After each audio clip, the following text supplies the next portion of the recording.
Perhaps we need some outside universal threat to make us recognize this common bound. I occasionally think how quickly our differences worldwide would vanish if we were facing an alien threat from outside this world.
Good evening and welcome to the Wednesday night edition of Spaced Out Radio tonight. My name is Dave Scott. We appreciate you tuning us on in for a little spookiness tonight as Karen A. Dahlman joins us to talk about Ouija boards. Oh, it's going to be fun. It's going to be fun.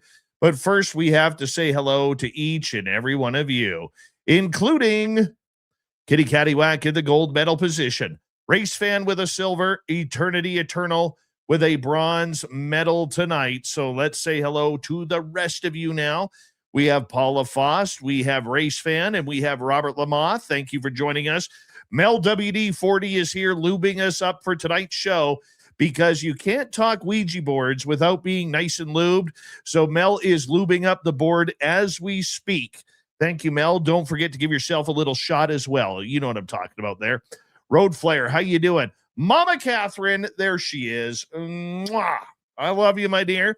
Hope you had a great day. I hope you enjoyed tonight's show. We're going to have a lot of fun, and I know you're going to enjoy it. So we'll just sit back in your recliner and relax. I'll take care of the rest. All right, Kitty Cattywhack, thank you for kicking off the Super Chat tonight. The Super Chat is a wonderful way to support what we do on this show on a nightly basis. Frankie B, Stephanie Kenny Blankenship, and T-Bone, my man. How you guys doing? Carol Amario, nice to see you as we scroll on down. Little Cam on YouTube tonight. So excited about Karen being on the show. He bench pressed 600 pounds 14 times in 1 minute, 14 seconds. The guy was just jacked up all night waiting for this show.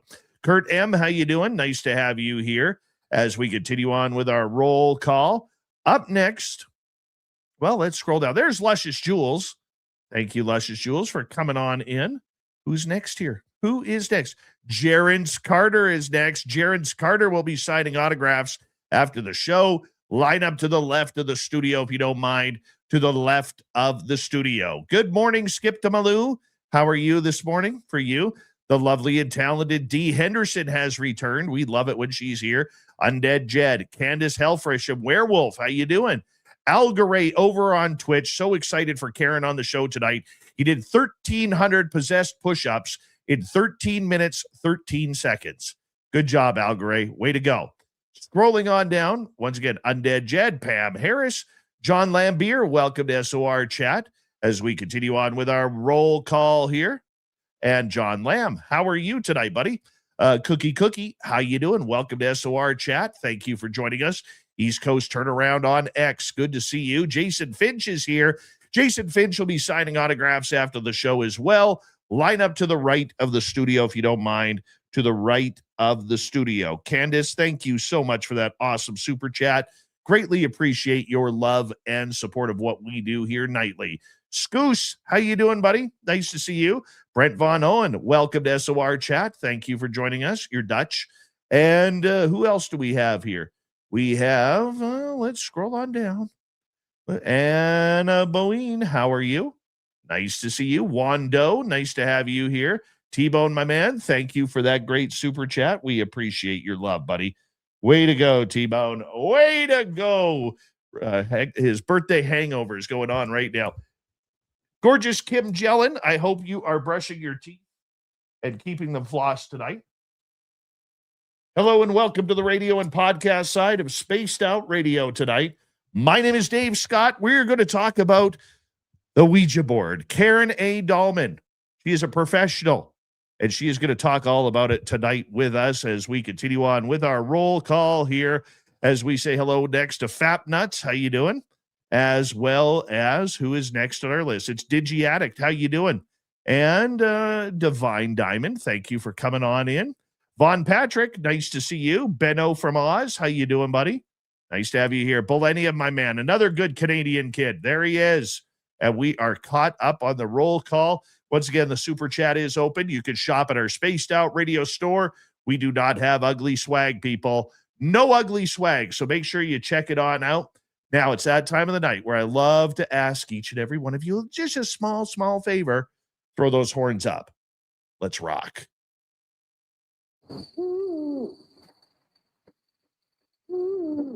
Are you ready to hear your mystic voice of the night? It's time to wake up. He's here. Be quiet. He's ready for you to listen. Let's point our ears towards the little cabin knows. We're together, friends.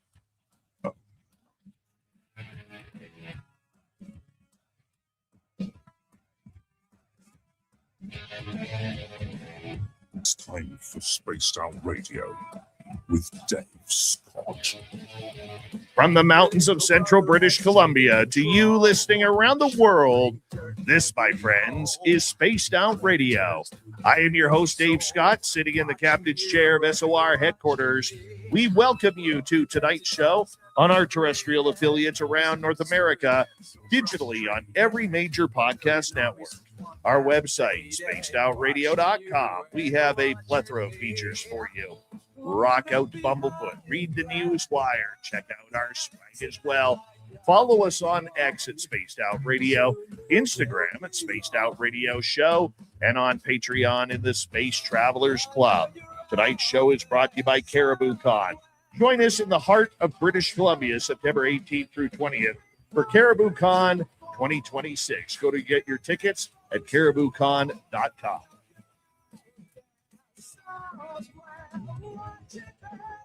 We're going to get into the Ouija board tonight, so get ready for a little bit of spookiness. Karen A. Dahlman is here to take us through. She'll keep us safe.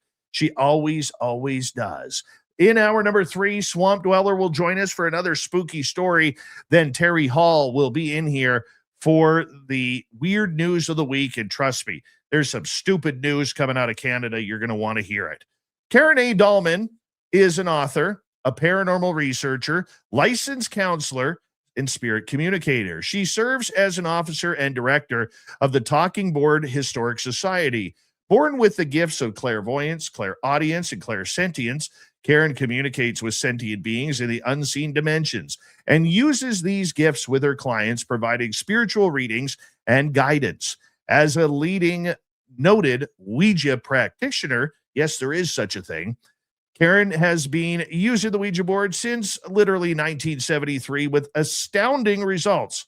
It's kind of weird because she was born in like 1984, so I don't really get how that works. But you know what? She has been featured on television shows, radio shows, documentaries, numerous other media and conferences, appearances.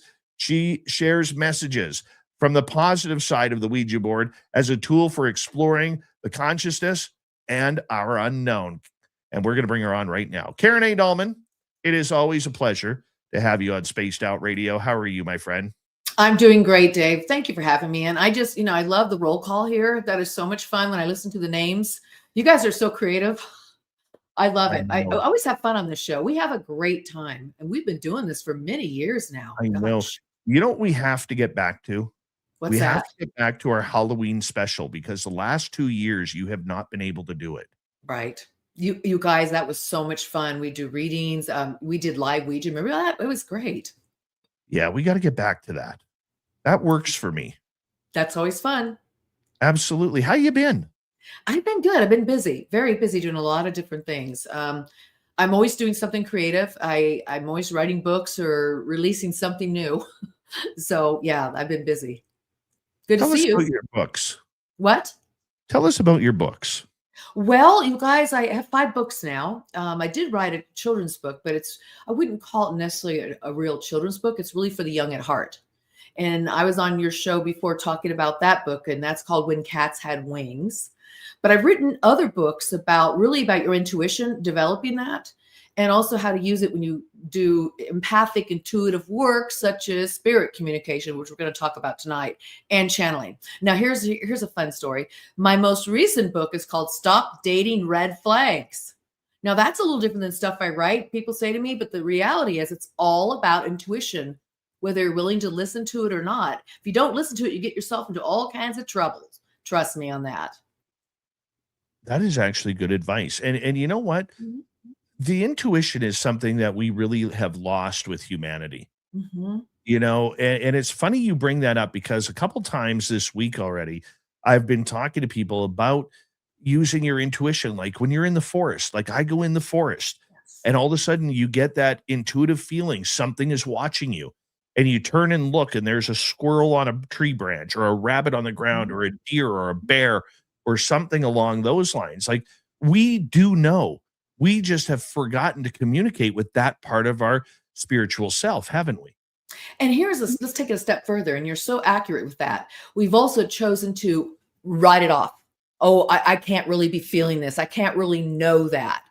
Or, for example, in my book, Stop Dating Red Flags, how quickly we write off something's not feeling right in our relationships, but we still go with it because we're trying to make it right.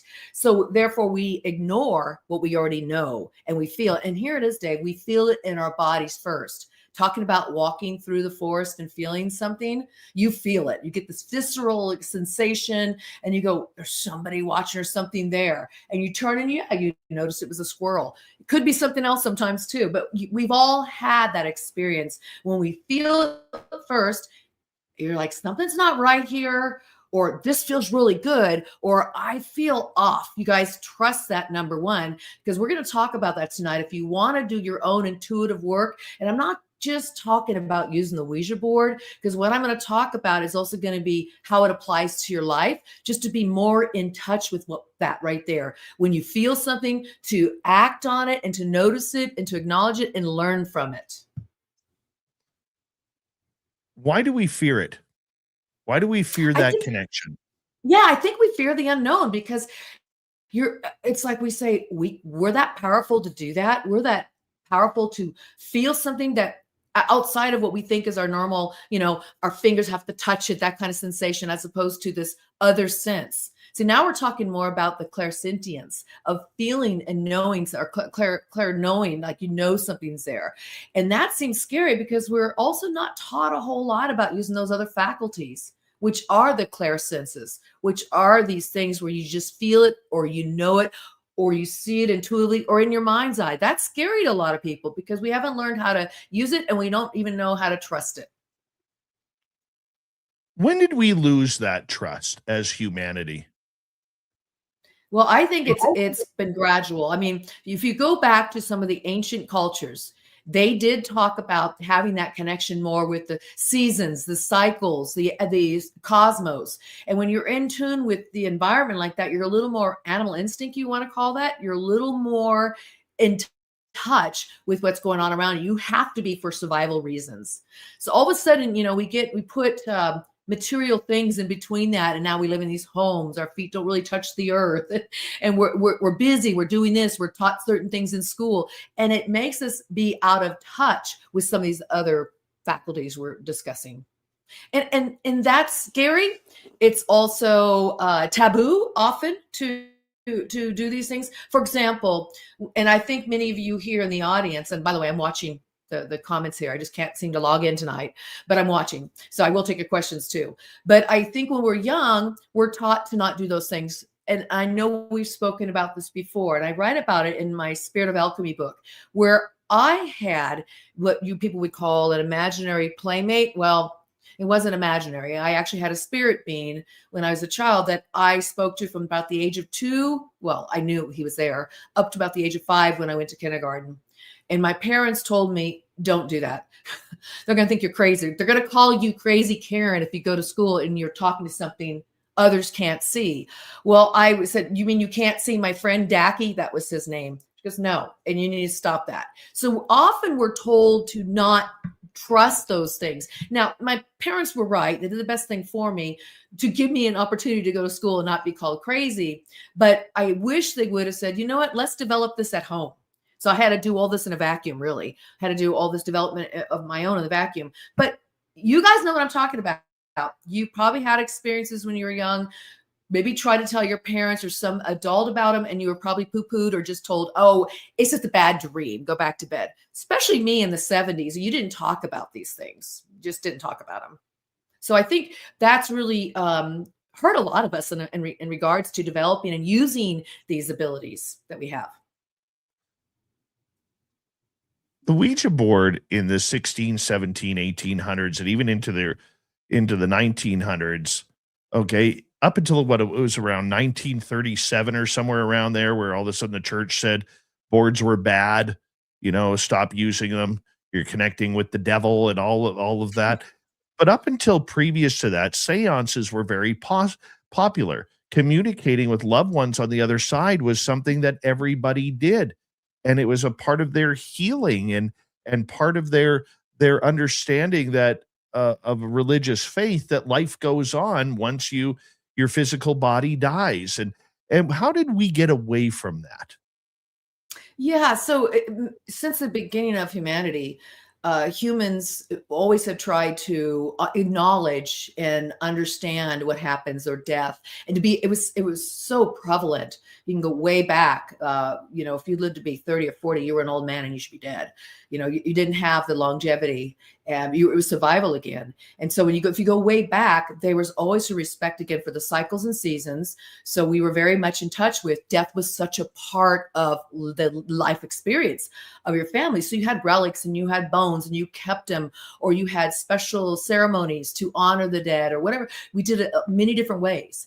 And so when you get into the Death Steal Revolution, and that's what I was talking about, you put something between us, your abilities.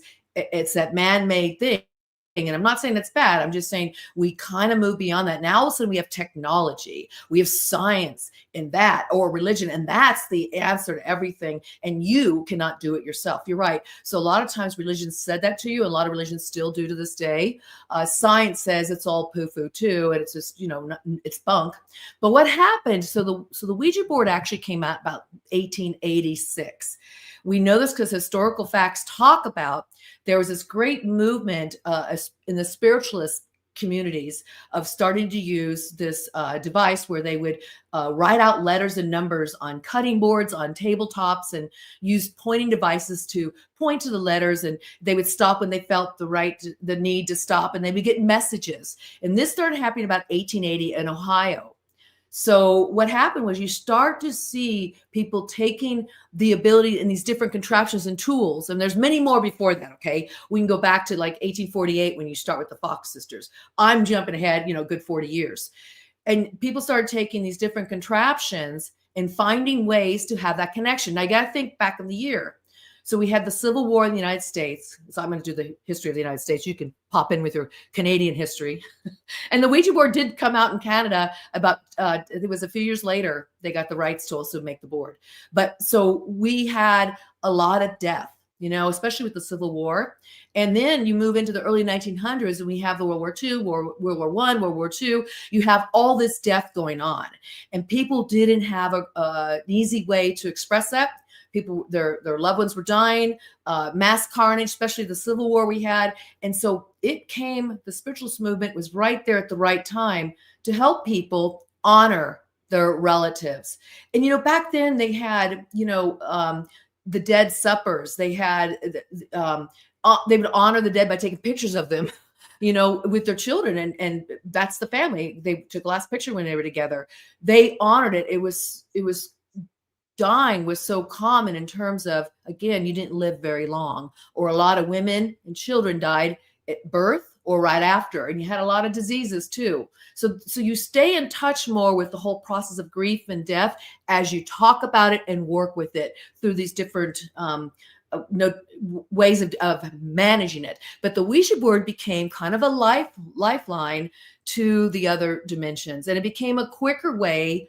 It's still laborious, but a quicker way than some of the other ways to communicate, as doing the automatic writer, which the letters would write over each other, and it would be not always legible.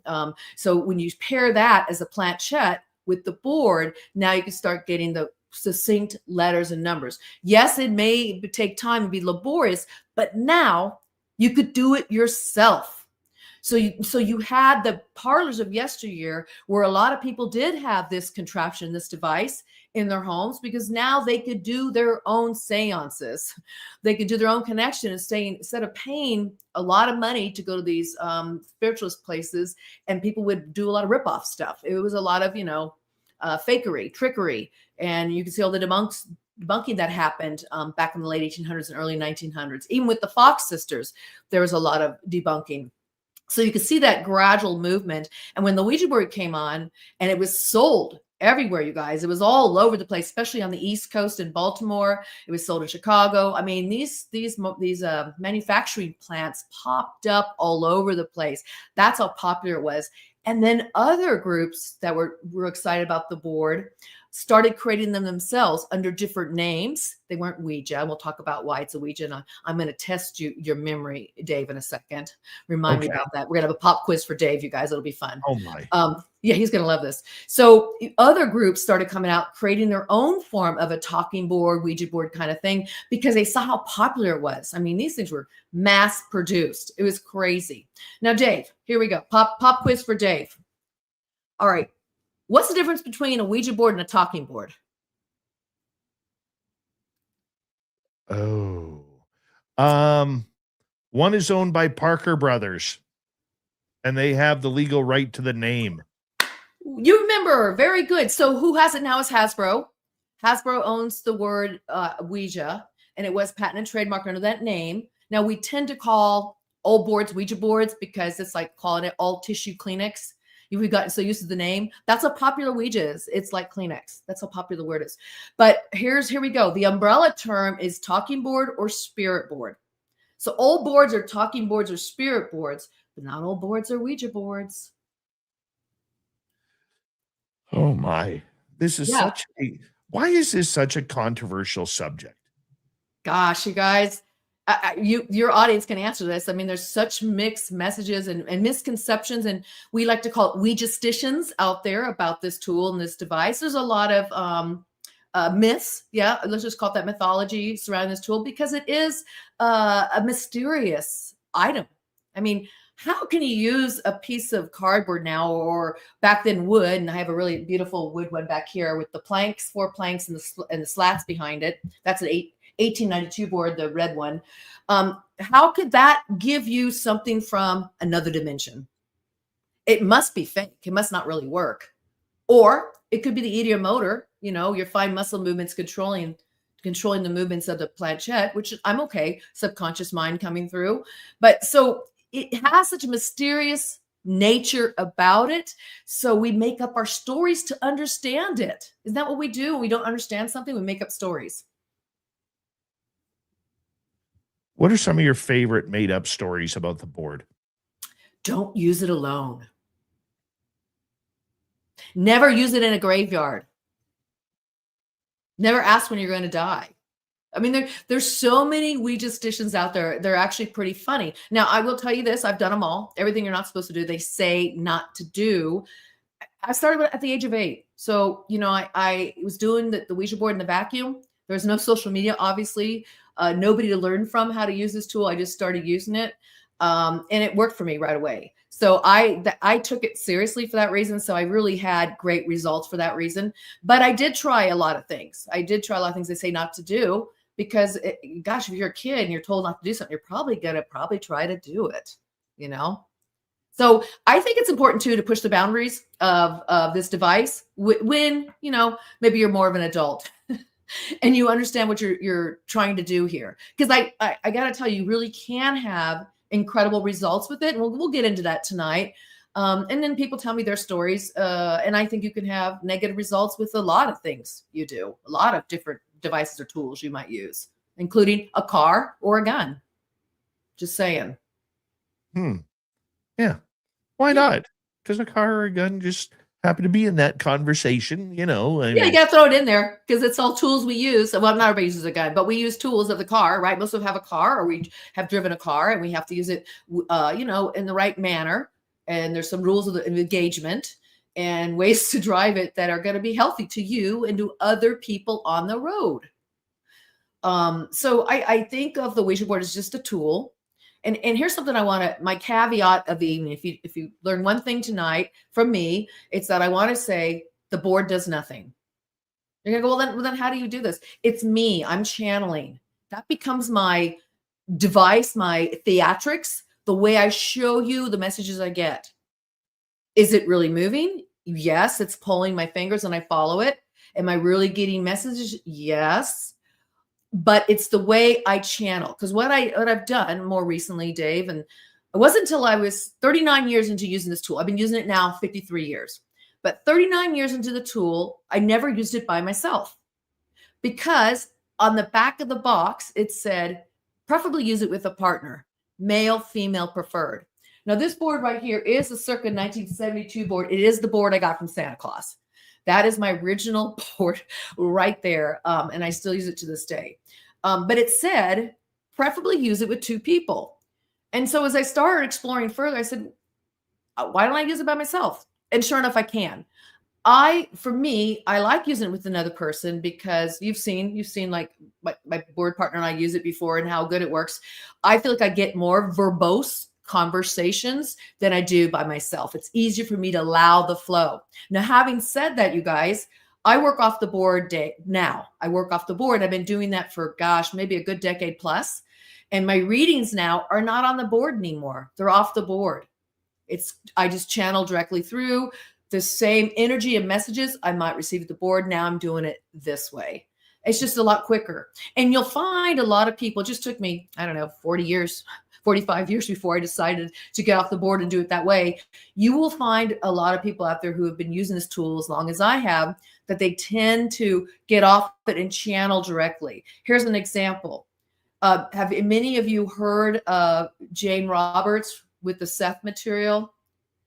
And Jane Roberts channeled Seth. Okay, look it up. It's really interesting, amazing channeling work that came through, and it's really the mass of information she put together with this being called Seth I would say it spearheaded and started the New Age movement of you can create your own reality.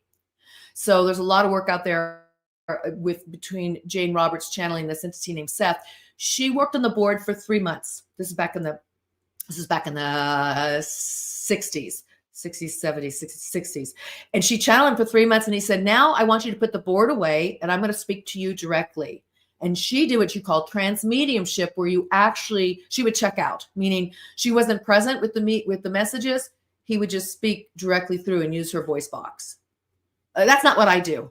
I hear it, feel it, and just say what I get. I'm conscious, but sometimes I say things and don't really remember saying it. So I'm not that kind of channeler. But I know other channelers who have done that too. They start with the board and they jump off. And I do a whole presentation on that, the history of it with people who have used it.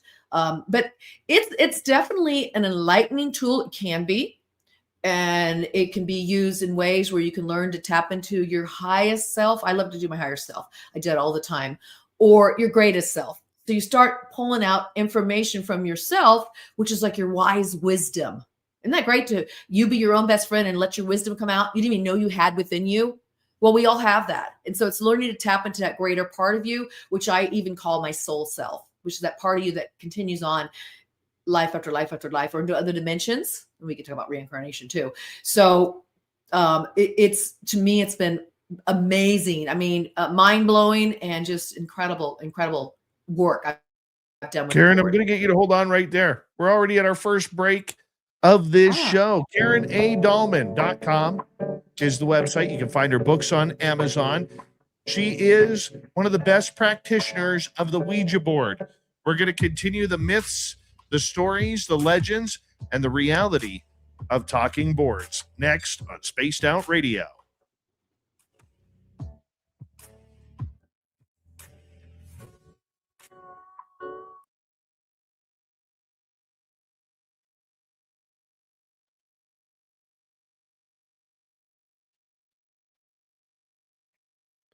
All right, we got a pair of special birthdays in our chat room tonight.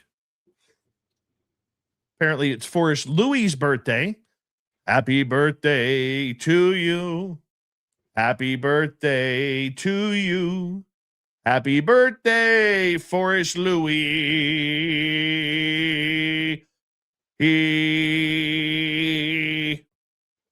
Happy birthday to you. And then, happy birthday to you, Mama Catherine. Happy birthday to you, Mama Catherine. Happy birthday, dear Mama Catherine, even though it's not your birthday on the West Coast yet. So I'll have to sing happy birthday to you again tomorrow.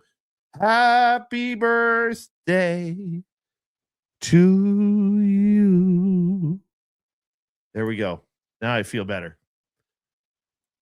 Everybody in my chat room, if it's their birthday, they get a happy birthday song from me. I love that. That was, and you know what? You can carry a tune a little bit, can't you? No, I said a little bit. I cheat on it. It wasn't bad. It was actually pretty good, I thought. Thank you. Amy Allo, how are you? Let's see here. Who else is coming? Hillbilly Herb, how are you? How's the chronic tonic? Let us know. And let's see who else hopped in here. Yeah. Now, just for the record, Mama Catherine, she's a little bit special to me, so she gets it 2 days in a row, the happy birthday. That doesn't happen for everybody. From Ireland, 5:30 in the morning, height unknown, weight unknown. Rory Bahan. Boy, that sounds like a wrestling. Ladies and gentlemen, may I have your attention, please? Introduce it to you first. From Ireland at 5:30 in the morning, height unknown, weight unknown. They call him the Irish Guinness drinking scouse, Rory Bahan. There we go. That was fun. That was good. That's clever. Yeah. I was convinced. I try sometimes. I was convinced somebody's getting in the rink right now and starting out. Something's going on. Oh, yeah. Warden Dragon, how are you? Nice to see you. And you're welcome, Kitty Catty Whack. Thank you for the compliment. Look at that. Not you know what? Rory Bahan, you should be complimenting me on that. I actually worked hard on that. No, I'm teasing. It was good. Hold on, let me see. Yes, it's 4-4. It's 4-4. All right, who just scored? Oh. Josh Szymanski, his first of the playoffs. Edmonton Oilers' fourth goal scored by number 39, Josh Szymanski. Assist to number 28, Jack Roslovic. And number 49, Matt Savoie. Time of the goal, 13 minutes, 51 seconds. Listen, if you ever lose your job here at SOR, you've got a new career right there. Calling the games, calling the shots. Yeah. I used to announce hockey. Oh, I can tell. Yeah. And I think everybody in Canada plays hockey pretty much, right? Not anymore. No, really. Hockey has gotten really, really expensive for families. Oh, that's too bad. Too bad. It's really, and then with all these private programs that are coming up and everything, it's really ruining the game. The blue collar player who used to hit and fight their way into junior hockey and hopefully the pros, it's very difficult for them because of how much it costs now. Wow. It's absolutely ridiculous. Like when you get into the bigger levels, it is like it can cost you like $300 for a hockey stick. I mean, when I played, they were $25, and that wasn't that long ago. Hold on one second. I can't see a thing. I think we're coming back here in a couple of seconds. Hold on. Picked a bad time to clean my glasses. 4 seconds. Oh, no. We got time. We got time yet. Got 27 seconds. Big thank you to Forrest Louie, the birthday boy ×2, T-Bone, Candace, and Kitty Cattywack for the super chats. All right. Divine Diamond, your photo says you're not old enough to have grandkids, but that might be an AI photo. I don't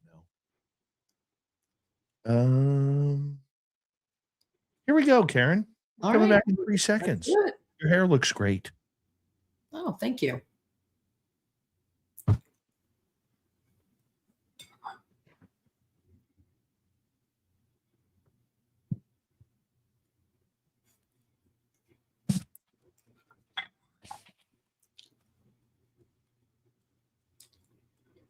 We are into the second half hour of Spaced Out Radio tonight. Good to have you with us. My name is Dave Scott. We always appreciate you tuning us on in wherever you are on this beautiful planet we call Earth. Reminder to all of you that if you miss portions of this show or others, our archives are always free on YouTube or any major podcast network. Our website, spacedoutradio.com. We have a plethora of features for you. Rock out to Bumblefoot, read the news wire, check out our swag as well. Follow us on X at Spaced Out Radio, Instagram at Spaced Out Radio Show, and on Patreon in the Space Travelers Club. KarenADahlman.com is the website if you want to learn from Karen why Ouija boards aren't that scary. Yeah, it's rumor and conjecture that apparently has created this novel spookiness of a particle board that is scrunched together with letters painted on it. Karen, how are you? Great, doing wonderful. And I have that particle board back here. I actually have two of them, one from the 50s, and then I have, that's a William Fuld board, and this one's the Parker Brothers board, and they both are particle boards. So yeah, it's kind of interesting. I have a good size collection, as you know, and I have them all over the place. Never had an issue. And, you know, my fellow colleagues at the Talking Board Historical Society, I have the least amount. I have 85. My friends there have hundreds. And some of them have them all over their house. And they're like me. We're very excited about the history about them, as well as, I mean, when I talk about the history, I'm talking about the board itself, how it's changed over years, and including the manufacturing, the people who used them, the people who made them, the family feuds, the stories behind it. And just even these boards back here, there's been shifts in some of the iconography of the board. And that's what's really cool to me. So I like all kinds of talking boards, but of course my favorite board is the Ouija board. I just love the Ouija board. I always have. And I had that board right there for the longest time. And it wasn't until about 15, 20 years ago, I think it's been 20 years now, I started collecting. But before that, I was one board person. All you need is one board. And Dave, I've discussed with you guys before, you don't even need a real board like that. You could just make your own on cardboard or paper sack. I used to use pizza boxes. I'd be at a party somewhere or spend the night over with girlfriends when I was young, and they say, let's do Ouija board. And I said, okay, well, I don't have it. But I said, do you have a pizza box? And they go, oh, we got one. Pull it out of the trash. And I just write the letters and numbers on it and get a Pyrex dish or an old Tupperware lid. And that'd become our planchette. And I could do the board like that all the time. It's easy. So again, it's not the board. It's not the tool. It doesn't mean you have a Ouija, it's going to work better. Or if you have a certain board that looks a certain way, I can use the most spookiest, scariest board, and I'm still going to get the same energy, the same response. Because it's you. Again, it's you yourself channeling and bringing in the energies. It's no different than just a voice channeler, as I mentioned earlier, just bringing through energies or being a psychic and doing readings, doing a mediumship or just doing psychic readings. You're receiving information. And the way I use the board is that it's coming through, being pulled with the planchette across the board to get the spelling and messages. So that's how it works for me. I've seen people, Dave, use this tool with just their finger on the letters. That became their planchette. I know a woman that does nothing but that, and her board had all these marks around the letters because she used her finger on it for the longest time. I've tried it. That doesn't work as well for me. I prefer to have a tool to use. So I've used a quarter or a shot glass, or I've used my phone before, the corner of my phone. I've used all kinds of, I've done these demos, you guys, on my YouTube channel. I show how to use any device that's light enough that'll glide across your board as your planchette. So it's really not, I always try to show it's not so much what the board looks like or even what your planchette looks like. It's really, is it smooth and does it flow nicely? And then you can get messages. A lot of people don't really understand how the collectible world of Ouija boards has taken off. Like there are boards that are thousands of dollars. Oh, Merle, my buddy, I think you met Merle oh before. yeah. Uh-huh. He about within the last year, he was going through this antique store and he saw an old French and English Ouija board for like $100. He buys it. He contacted the Talking Board Society to get it appraised, and it was like a $1,500, $2,000 board. Oh yeah, no, you're right. Yeah, yeah. And by the way, we do have a website, and you can and a Facebook page if you have questions about your boards, and if you want to get rid of your board, give it to us. We repurpose the boards and put them in our museums. Yeah. So these boards, I have some boards that are worth thousands of dollars myself. I mean, you collect them, and they're history. It's a big piece of history, and the way they were made, or only so many of them were made. There's this metal Ouija board out there, only made during World War II, and because they were repurposing metal, they pulled them all back, and only a few survived. And I don't have one of those. And the planchette's metal, and it lights up when it goes over the board when it hits certain little numbers. And there's little dots that make it light up. This board is gorgeous. I've shown it on my YouTube channel. If you watch my show when I interviewed Gene Orlando, a former member of the Talking Board Historical Society, and he owns the Museum of there's my cat, the Museum of Talking Boards Online, which is a great resource if you want to look at all kinds of boards that are out there. He has one. A few of my colleagues have them too, but there's only so many out there. So you can get into that where you have some really rare ones. You might only have a few. And so or old ones like this one back here. That's an expensive board, the red one back there. By the way, this is my cat, BB. She likes to be a part of these conversations. She came by to say hello to you guys, I guess. That's nice. Yeah. Nice. What makes a board valuable? How does it get valuable? Well, like I was mentioning, sometimes there's only a few of them. Like that metal board is very valuable if you come across one of those. Before the Ouija board was actually named, there were a few prototypes out there, and Robert Murch has one of them. There's no name at the top, but it is the original board, and that's worth a lot of money because there's only a few. I think 2 to 4 prototypes. So and again, the board changes and production. Where was it created? This was made in this manufacturing plant in Baltimore, but this one was made in this other one over here on this street in Baltimore. This one was made over there, or you have just how it changed. And there were some production errors that happened too. So we're to this day, we're still catching things in the board that we're like, there's a version of that out there. So it's pretty cool when you start looking at that. And so as a collector, we get really excited when we see these things. We see these subtle nuances. Now, I love collecting, but my most favorite thing to do with the Ouija board is use them. I love using my Ouija board. I love it. I love getting messages. I like the whole idea of being able to have a cosmic phone, I call it, and dial up a frequency and bring forth messages. Simple as that. How often should a person use the board? Well, I used it intermittently when I was a child. I'd use it when I could. Now, again, I was really young, and my parents they didn't have a problem with it. It's weird. I didn't know there was a problem using the board. And so the reason why I used it intermittently back then was because I couldn't always find somebody to use the board with. And I'd invite friends to come over to my house, and they say, you can go to Karen Dahlman's house, but do not use the Ouija board. I'm like, why? That's stupid. And they're like, our mom's afraid you're going to do some seance witch stuff. And I said, well, let's do light as a feather, stiff as a board. We'd play that game. You lift somebody up, you tell the story. Have you ever played that, Dave? Do you know that story? How to play that? How about people in the talk chat room? Do you know light as a feather, stiff as a board? That's an old one from the 70s. Yes. Okay. Yeah. So I want to see if anybody knows it. It was really fun to do. So it's another way to play around with your ability of your mind and consciousness. It's kind of cool. So we do other fun things like that. We do other kinds of seance stuff. But yeah, so I say how often to use it. It's really up to the user. There's times when I would use it almost daily for maybe 2 weeks. When I was writing some of my older books, like this one came out in 2000 and what year did this come out? 2013. I have a lot of I I kept copious notes since 86. I've been keeping copious notes after 13 years of using this tool, and I keep them they're actually back in this closet back here.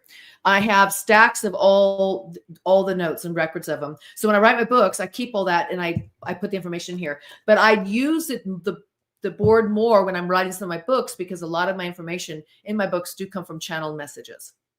So I will use it a lot then. When I wrote this book, the first book I wrote, the Spirit of Creativity, it was really based upon my work as a therapist. Back in the 90s, I wrote this book. But I pulled in a lot of things that back then I was communicating with the spirits, my angel, and she helped me write that book. And she said, do not mention Ouija boards in it, because I was a practicing therapist, a license and all that stuff. It was just too out there. It was way too out there. Talk about misconceptions. It was way too out there to talk about it. So I had to keep it on the down low. I didn't talk about it much, but all the clinicians that knew me at the different hospitals or where I practiced said, can I come to your house and can we do a session? Or could you get a message for me? So they knew I was using it, but we just didn't talk publicly about it. So there'd be times when I use it more often, especially when I have a good board partner. You met one of them. We would use it a lot because we were just getting kick-ass messages, and I would share it on my YouTube channel. Was doing a lot of shows on there, and sometimes I'll do it less if I got some other projects going on. But it's really up to each person. People ask me, well, what about a child if they want to use the Ouija board? Remember, I was a child starting out. I'm not ever opposed to that. I would just say, whatever your children are doing, when they're younger, you should always get involved or ask questions. And maybe them wanting to use a Ouija board is just really trying to understand the process of life and death, or they just want to mess around because they've heard about it on the internet. And sometimes just having that conversation, you get to learn the reason behind it. And you might find that you might want to do it with your child. I have people write to me about using it with their children because they want to have supervision there and use it. And I have people write to me that are my age or a little younger, and they've also started when they were a child too and had great results as well. So it just really depends on the person who likes it. I have many people reach out to me and tell me how often they use it or how often they don't use it. And I find that people use it for the purpose they want to use it for. Some people just use it to communicate with somebody, one of their deceased relatives who might have just died. I'll get people asking me about that, how to do that. I use it more for tapping into consciousness and exploring the universe. Exploring the dimensions is how I use it now. I'm not so excited about talking to the deceased with it. That's kind of old hat for me now. I prefer pushing the boundaries of consciousness and figuring out what else I can explore and discover in the other dimensions with this tool. So it really depends what you're doing with it. I've heard people use it for research. I use it for creativity. I'm telling you, I get a lot of great creative ideas by channeling, whether it's my higher self or my spirit guides I talk to as well. And Dave, you met some of my spirit guides before. They've come through and given you some messages, as you recall. Yes. I do want to ask you something about that, though, because I look at it too. Should this thing be used every day? Like if somebody would say no. And I'll tell you why. I've seen people use it every day and rely on it to make their decisions. Seriously, what do I wear? Do I go to, when I was in college, I saw this. I brought the Ouija board. It was a big one. Well, I brought this one to the school, but I had a bigger one like that. We would use the big one in the background, which is from the 50s. And I found people just wanting to do that all the time, where they were avoiding going to class, skipping school. I mean, I'm like, college is enough money. What are you guys doing? What are you thinking here? I've seen it being used where they rely upon it for their answers as opposed to using it to develop themselves or to, get really special messages. So no, I think it becomes a crutch. And anything we use too much can become a crutch.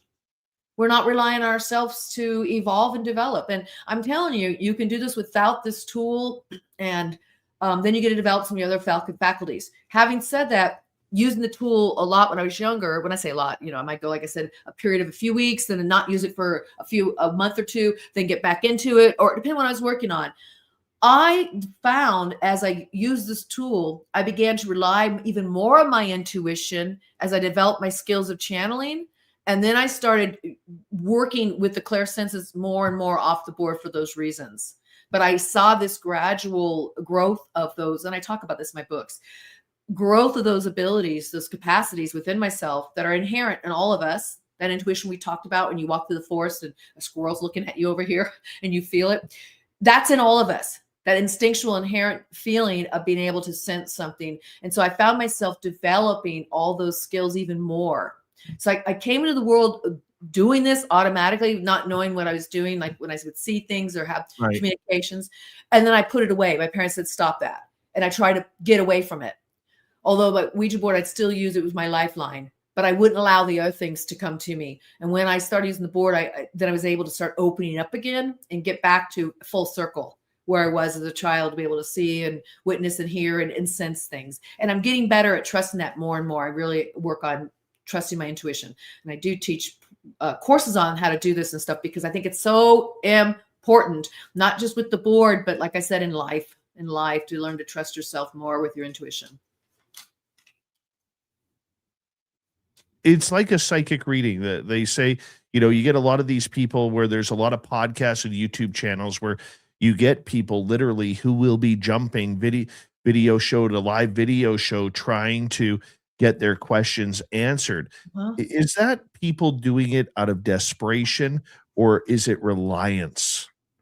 I think it's a little bit of both. I think we want answers and we're afraid to take the time to have them. What my guides will tell me. So years ago, I don't do it so much now because they've really helped me learn to develop my own abilities, which I'm not saying are great. I still have to work at it all the time. I don't always listen to it and trust it. Okay.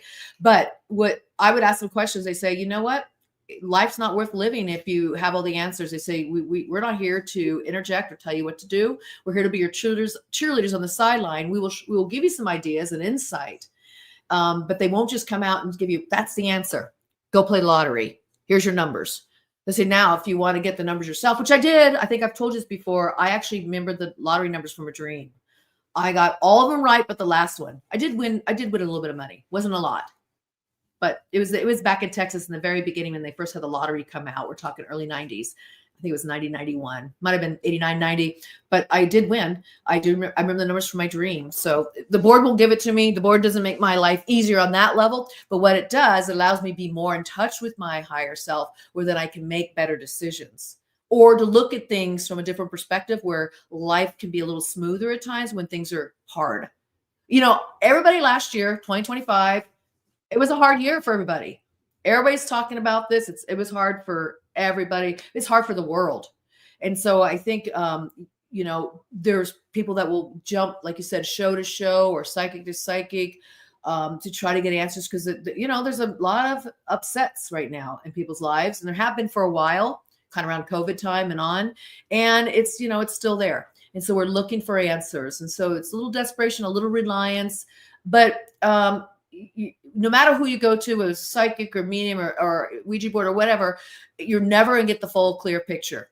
You get snippets of stuff. And the best thing to do is to mull it over with your own mind and then ask for a dream to get insight. I'm telling you, dream work is one of the best ways to get some of the solutions and answers, or to try to work out some of your issues that are going on in life. And that's a given. So with about 6 minutes to go before we go to break at the top of the hour, Karen A. Dahlman is our guest tonight. You don't recommend it to be used every day, but every now and again, gradually, if you just want to check in on things, you do it. If we want to talk to loved ones, how do we know we're actually communicating with the loved ones on the other side? Let's say you and I are on a board right now, and I want to talk to my mom. Okay. How do I go and do that and know that it is her and not some sort of trickster spirit playing a trick on me? Wow, you jumped this when you only have 6 minutes. Well, we could carry that over. We might need to. I will say this. I want to say this to start before we go deeper into that. It really does take time to develop your faculties of channeling. I'm going to call it that. When you use the Ouija board, you're channeling, and people say they write to me and go, "I want to talk to my deceased mother. I get this all the time. My deceased father," and I got the board last week and I took it out and I tried it 3 times. It doesn't work. Well, it's not going to work right away. For most people, it doesn't. And it also, you're not going to know who you're talking to in the beginning. If you get anything, you might get a lot of gibberish and you'll try to guess and make sense of it. And I can talk tonight too about how to get clearer, better messages. But I will say this, it does take a lot of time. I always tell people it's a lot of miles on the planchette. which is the indicator that moves around a lot of miles under your fingers before it starts to, you can solidify messages and start to understand who you're talking to. I call it spirit signatures. So when I do messages now on the board and I'm working with a partner that I've already connected with, and we have that solidity there. That's another thing too. Can't just work right out of the box with anybody you work with, even though I've been using it for years. Works great for me alone. With a new person, may not work that well. Got to build that relationship. Then you start to notice over time, I always say, write your messaging and messages down. Over time, you're going to see consistency. And if you see that, you go, that could be that. I always say in the beginning, call it entertainment. Don't trust anything you get from the Ouija board right away. It's entertainment. Write it down, put it away, go about your life, try it again. And then it's consistency. I wouldn't even come out in the public and talk about using this board until 39, 40 years of using it. I used to listen to Art Bell talk about this 90s and how bad it was and all this stuff. And I one time called up and they brought me on and I was going to talk. And all of a sudden they go, oh, end of the show. Sorry. I'm like, oh, I've got a whole nother perspective to share about the board. So I never got to share it. And that's fine. It wasn't the time for it because I would have got so much hate mail. Now people write to me privately and go, oh my God, I've learned so much how to use it. And I've done it this way for years and blah, blah, blah. And they also tell me the process too of how they've been able to realize if the messages were genuine or not. But there's so much more to say about that we can keep covering if you like. We can. We got 3 minutes to go. I like how you say that, like build up the strength to the board, build up the strength to the communication. And while you were saying that, I was actually thinking about, I have a brand new team that I'm going to be introducing to my Sasquatch location. And last year we had a lot of interaction, but I know that's going to slow down now because they are not used to that. Yes. Paranormal investigation is the same thing. Absolutely. All of this, when you gotta be jiving, you gotta have that energy. You gotta feel that. And everybody's got to get simpatico. They gotta get on the same level. And I find that when I use the tool, I'll sit down when I teach workshops, I'll sit down with everybody in the room, but it doesn't work right away. And they're like, well, why? And I go, well, because we haven't developed our strength together, our connection yet. And once you do that, then the messages come through. You get used to channeling together. I mean, it's a joint effort. And you're right. I'm glad you brought that up. Sasquatch sightings, doing the UFO protocol, doing investigations, psychic readings. You could even be off doing a mediumship circle because somebody else in the room is not quite jived with the circle yet. So you could be off of that level too. I've done many open message circles back in California at one of my homes, and the messages would change depending on who was that day. And so sometimes it'd be a little less verbose and sometimes it'd be a little bit more. It might give more content and information that was really helpful to one person where it may not give it to everybody in the room. So it was stuff like that. There's the energy senses that. It really, we're developing our own energetic field to attract that same kind of vibe back. That's how I see it as. So yeah, that's a great point to talk about with your team when you go into the woods. Yeah, and it does take a few weeks. It does take time in order to make things connectable. I mean, they have to, just like when I'm in the forest with Sasquatch, they need to be able to trust us that they already know me, but they're going to wonder who these strangers are around me. And wondering, okay, are those strangers going to come in and hurt us? Are they going to come in and be mean or cause a havoc to our environment? And I guess I never really put it that way, that it's the same on the spiritual side. I just never put the two and two together. And like I said, it's the same with investigations. There's always an energy there. So, I mean, I'll travel and go to different investigations with people, and it's always different. It's always different. I can be at the same location several times and it's always going to be different. It's a combination of who's there. And it's what energies that feel connected and are comfortable to come out or want to connect with you. Yeah. This is how life is. You walk into a room and you immediately find people that you can resonate with, or you feel them and you're like, trust that intuition, or you feel those that don't feel right for you. Those could be psychic vampires. So yeah, trust it. Karen A. Dahlman is our guest tonight on Spaced Out Radio. We have her for another hour, which is always great because she's just so lovely to talk to. Even if you don't like the Ouija board, you got to love Karen A. Dahlman at KarenADahlman.com. This is Spaced Out Radio with host Dave Scott.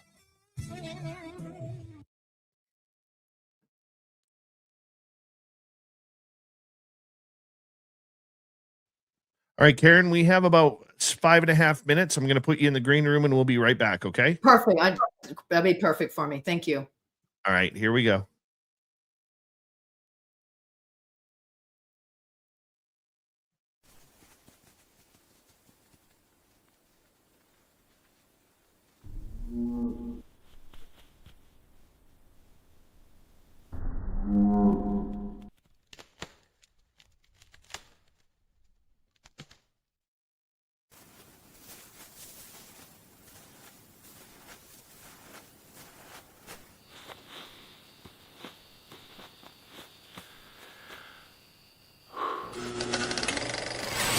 Our merch is Bigfoot approved.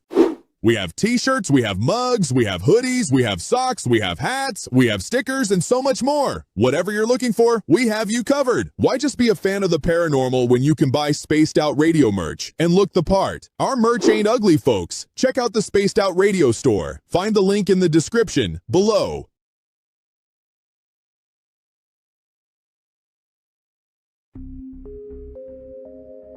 Lurking within the forested region of the 108-mile ranch, where the worlds of the normal and paranormal collide. CaribouCon is waiting for you, bringing together a panel of renowned experts in the paranormal, cryptid research, and UFO phenomena fields. Get ready for a spine-tingling weekend in the heart of British Columbia. Enjoy fascinating discussions, presentations, tours of local haunted areas, and skywatching. Learn from investigators, authors, and enthusiasts who explore everything from ghost hunting techniques to sightings of Sasquatch and beyond. Whether you're a seasoned paranormal researcher or just love a good spooky story, this is your chance to connect with fellow enthusiasts in one of BC's most mysterious areas. Tickets are on sale now. Grab yours before they're gone. Visit CaribouCon.com for details, tickets, and updates. Are you ready to dive into the weird and wonderful world of cryptids, cartoons, and chaos? Meet Dirty Filth, Spaced Out Radio's resident cartoonist and master of the mysterious. Every Saturday at 2 p.m. Pacific, join him live on the Spaced Out Radio YouTube channel for Cryptid Cartoons with Dirty Filth, a hilarious hour where he sketches bizarre beasts, shares mind-bending stories, and battles his mischievous cats. Whether you're a UFO enthusiast, paranormal fan, or just love quirky art, Dirty Filth filters the universe through his unique lens, creating cartoons that capture the strange, dark, and supernatural. Follow Dirty Filth on X at Filth1 or Facebook at Dear Filth for more filthy fun. Find his link in the description below.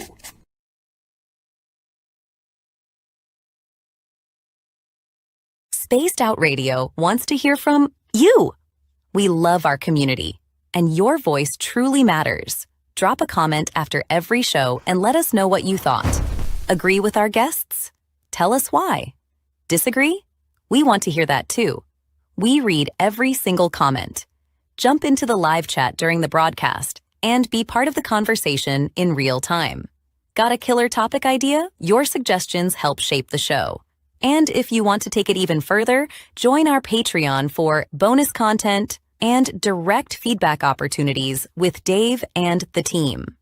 This is your show as much as it is ours.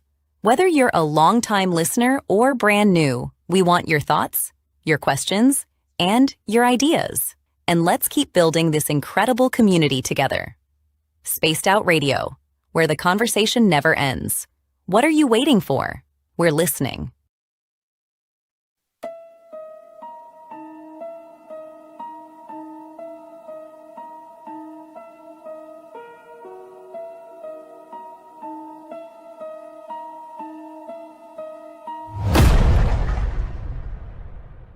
with 5 explorable Gold Rush-era buildings said to be home to spirits of a time forgotten. The 108-mile heritage site in the heart of BC's Caribou region offers a unique opportunity for thrill seekers and history buffs. For an evening of historical fun, step into our guided ghost tours, where spine-chilling stories of Gold Rush legends and unexplained encounters come alive. For those craving even more, inquire with us about conducting a hands-on paranormal investigation of your own. And if you're truly brave, book our haunted sleepovers. Spend the night at our B&B inside the McNeil House to truly experience this historical landmark and its ghostly secrets firsthand. For booking or inquiries, go to haunted108.com.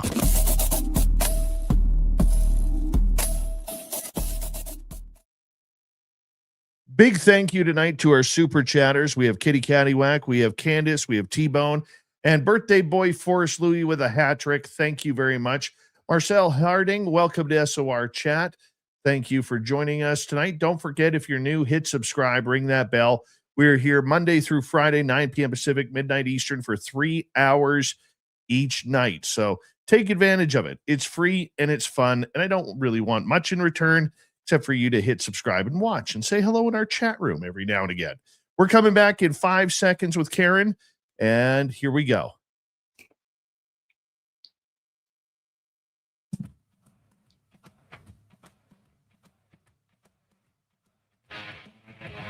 We have hour number 2 of Spaced Out Radio tonight. My name is Dave Scott. We appreciate you tuning us on in wherever you are on this beautiful planet we call Earth.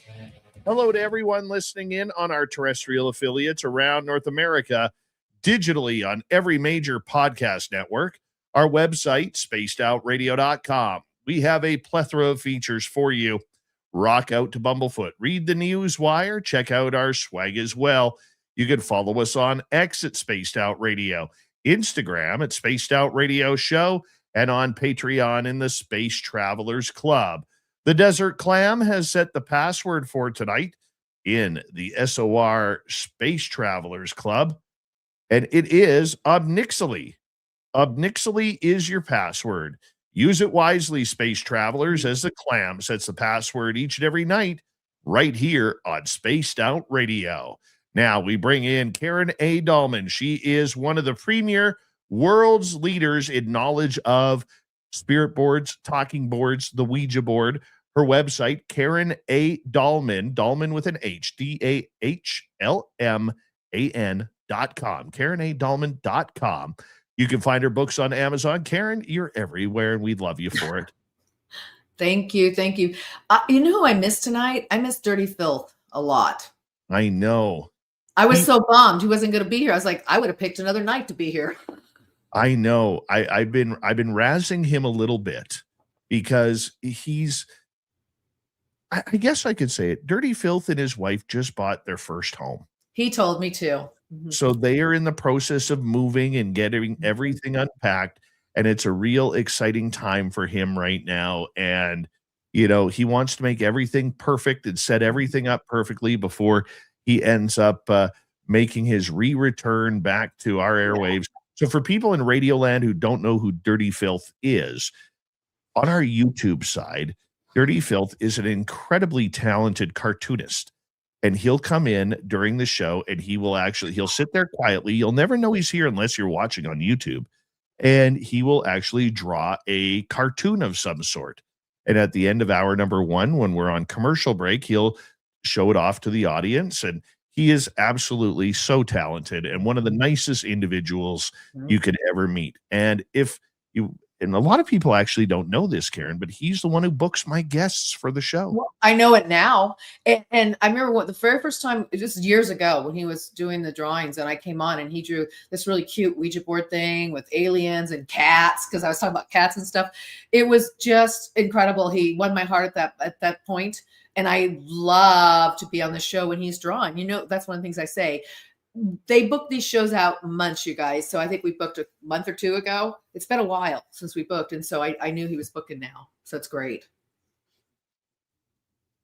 We're talking Ouija boards tonight. A lot of people are scared of them.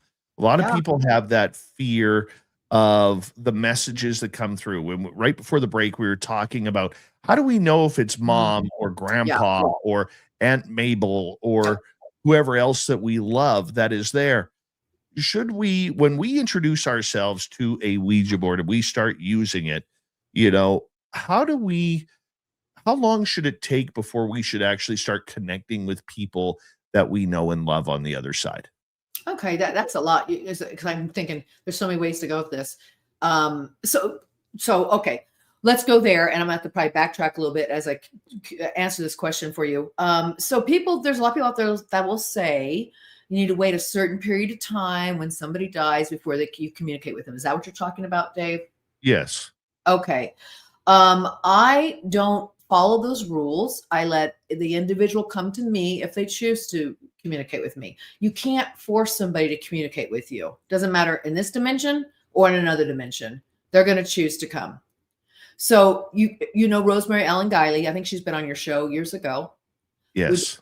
We became really good friends, and we did the Ouija board together. And when she passed, she came to me not too long after she had transitioned. She came to me and said, right now, she told me what she was doing. She was really focused on her loved ones that she left. And then she said, I will be in communication with you soon. She came and told me, because we had talked about if any of us go first, we're giving the board I have packs like this with some of my good Ouija board friends. And so she did come through, and came through about a month later. And then we had this dynamic conversation. It's private. I don't want to really share that, but we had some really great information come through. So I let them. So let's say I want to reach out to somebody, reaches out to me and goes, can you reach out to my grandmother or grandfather? I don't even know them. I don't know the people. I'll say, I'll do what I can. Let me see if I can get it. Now I'm working off the board, and I go, come through. And they may choose not to come through. Now, if it's on the board, they may choose not to come through either. They don't know me. Again, it's the connection. But what I find when I do these kind of readings, it's what the person needs to hear. It's not always what you think or who you want to contact or be in contact with. And that matters too. So I always tell people, I said, just because you think you want to hear from your mother, and you said, my mother hasn't come to me and she's been dead for a few years and she hasn't come to me. I hear this from people a lot. And I say, well, maybe you weren't ready, or it's just not time. And I go, I know time in another dimension is very different than our time scale. So that could also delay it too. So you can't always force that somebody's going to come through. You may get impressions of information about them, and I'll get that sometimes. If I don't get the full message, I'll get impressions. Does this person like to do this? I'm hearing they used to do this, and you'll get some specific stuff, which is always, to me, mind-blowing. Now, to go back when you asked about using the Ouija board and how do you know who you're talking to, and even how long does it take to know and get reliable messages? Let's just use the example of you're reaching out on the Ouija board. I like to use this one. Your spirit guides. How do you know it's really your spirit guides? People go, well, it's the demon, or it's trickery, or it's witchcraft. It's bad. If you're getting beautiful, loving messages, and they're nothing more than just supporting you and having your best interest at heart, and when you use the tool and you feel really good about what's happening, then you can go, all right, I'm going to note that. This was a great session. I felt pure love flowing through me. My message is still gibberish, but it feels good. And the feeling I got is that I felt loved. All right, that's a good place to start. That's the relationship you're building, not just with your partner using the board, but the other dimensional beings when they start coming through. They don't want to terrorize you and scare you. The ones that are good and the ones that I talk to, they want to come through gently when you're ready. So, and another example, when I started using this tool in the beginning, I was just communicating with anybody that I could, because I didn't understand any of this. I had good results because I was very positive about it. I love my Ouija board. I loved it back then. It was just a really cool tool. I knew it worked. It talked to me about the afterlife. I started learning about in-between lives and all kinds of things there's no way I could have known as a kid. Crazy stuff. And I loved it. So I used it out of respect. And that allowed me to build a relationship with my tool, with my channeling abilities, and the theatrics of the tool, showing it, displaying it. That you're building a relationship with all these different components of doing this work. And so building that relationship, I started getting even more in-depth messages, and then new spirit beings came in, whether it was deceased people. I I had one that was a spirit guide for 15 years, Wilma Jean. I've talked about her before. She's in one of my books. I talk about her. That was back in the 80s to about mid 90s. And then as I started doing an experiment about tapping into my higher self with this tool, bringing through the higher self, inner self, higher wisdom messages that came from me through the tool, that's when it opened up. It was a game changer. Then I started getting all these different beings that would come through that wanted to talk to me, because it was like I raised my awareness and consciousness and the belief system that I could actually speak to the angelic realms. I mean, it just goes up from there. And I don't mean like they're better than each other. I should say it goes out from there. And so the breadth and depth of what you can do becomes that much greater as you begin to develop your own skills, your own abilities, your intuition with it, your connection with the tool, the connection with the energies, the respect, all of that helps do that. And then before long, you're going to see your messages start getting stronger. You're going to get more accurate information. It's a process, and it does take time. It does take time. It could be a matter of years before you get really solid messages. It could be a matter of just months. Maybe you can take to this tool really well because you already do some of this work without the tool, or you're just gifted or natural. I was a natural at it. Just really worked for me right out of the box. It just did. I don't know why. And that's probably why I just loved it so much, but not everybody, it works like that. But I can tell who's coming through now when it's my beings that I talk to, because I call it spirit signatures. There's a certain feeling I have, and this is where your intuition comes in, you guys. I feel it. The energy changes. I can feel it through the planchette. I feel it through the movement of the planchette. It might go a certain way on the board when they come in, or go figure eights, or do different things, or come in at the moon or the sun. And I know who it is. And I know the feelings, but that's doing it for all these years I've been doing it. I think I developed those spirit signatures after 30 years of using the tool. I started noticing them. And so now 53 years, when I get on the board, I know who's coming in, because that's who I contact and allow to come in. And basically it's just feeling the frequencies. It's just having that intuition to feel that and to acknowledge it and state it. And yeah, then they're there. And so, but all this again takes time. And I couldn't tell you for everybody what your time is. But when I start talking to people about where they are with their progress with this tool, I can pretty much get an idea of what their process is going to be and how long it might take them, because I can see what they're doing. I mentioned earlier, there's certain techniques of using this tool that'll help people use it quicker. And here's the number one. Don't ask yes, no questions. It's called a talking board, so it can spell. It's not called a yes, no board. That's a pendulum.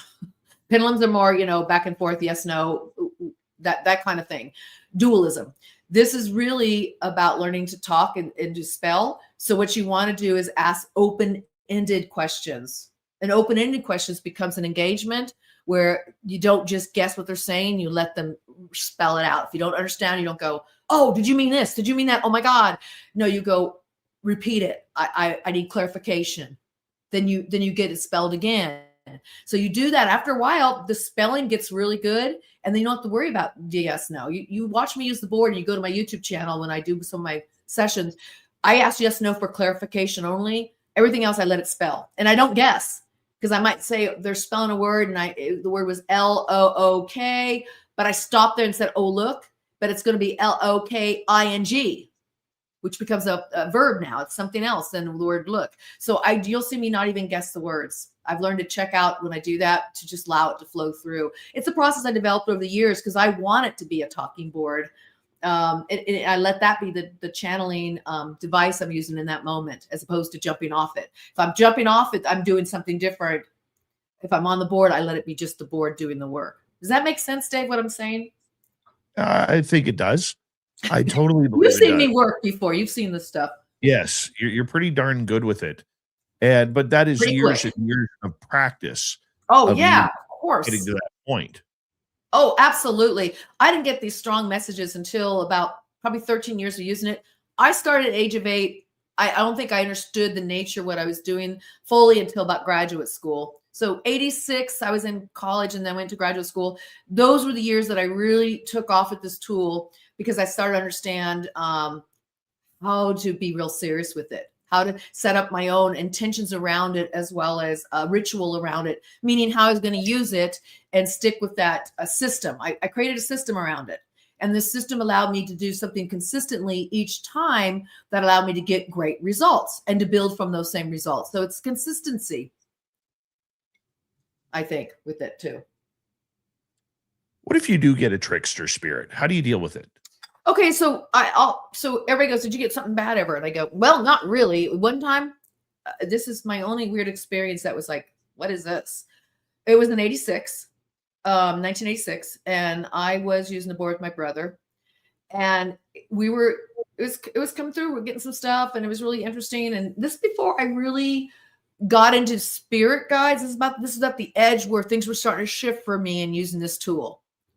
And we were talking and getting some good messages, and all of a sudden it changed. I felt the change of the flow of the planchette, and then it started cussing. Just explicitives. It started cussing at me, and I let it go for maybe 20 seconds. And my brother's like, what's that? And I go, well, I don't care what it is. I'm not going to sit here and take it. So I picked up the board, brushed it off with my sleeve of my outfit like this. He's like, what are you doing? I go, well, I'm ceremoniously wiping it off. I mean, I just made this up on the fly. He goes, why? I go, because I just feel like if I do that, it's the giving out this energy that I'm not going to put up with that. It's like hanging up a crank phone caller or hanging up on those terrible calls you get on your cell phone all the time. Click. I don't need to talk to you. So that's what I was doing. I was hanging it up, and I didn't realize what I was doing, but I was saying, nope, not going to talk to that. It went away. Never had anything weird like that ever again. I think I set some boundaries, and I got real clear with the boundaries of myself. So I have people write to me, and they'll say, well, I had a Ouija board session. It was going good until I started getting all this negative stuff. And then it said this, and it said this, and it said this, and it's like terrible stuff. And I said, well, how long did you do that for? And they go, 30 minutes. I go, why? It's like you're encouraging bad behavior. You're encouraging negativity. Why? Did you want that in your life? They said, no. I go, then just hang it up like a phone, put it away for the day, wipe it off, or start over, or wait for another day to do it.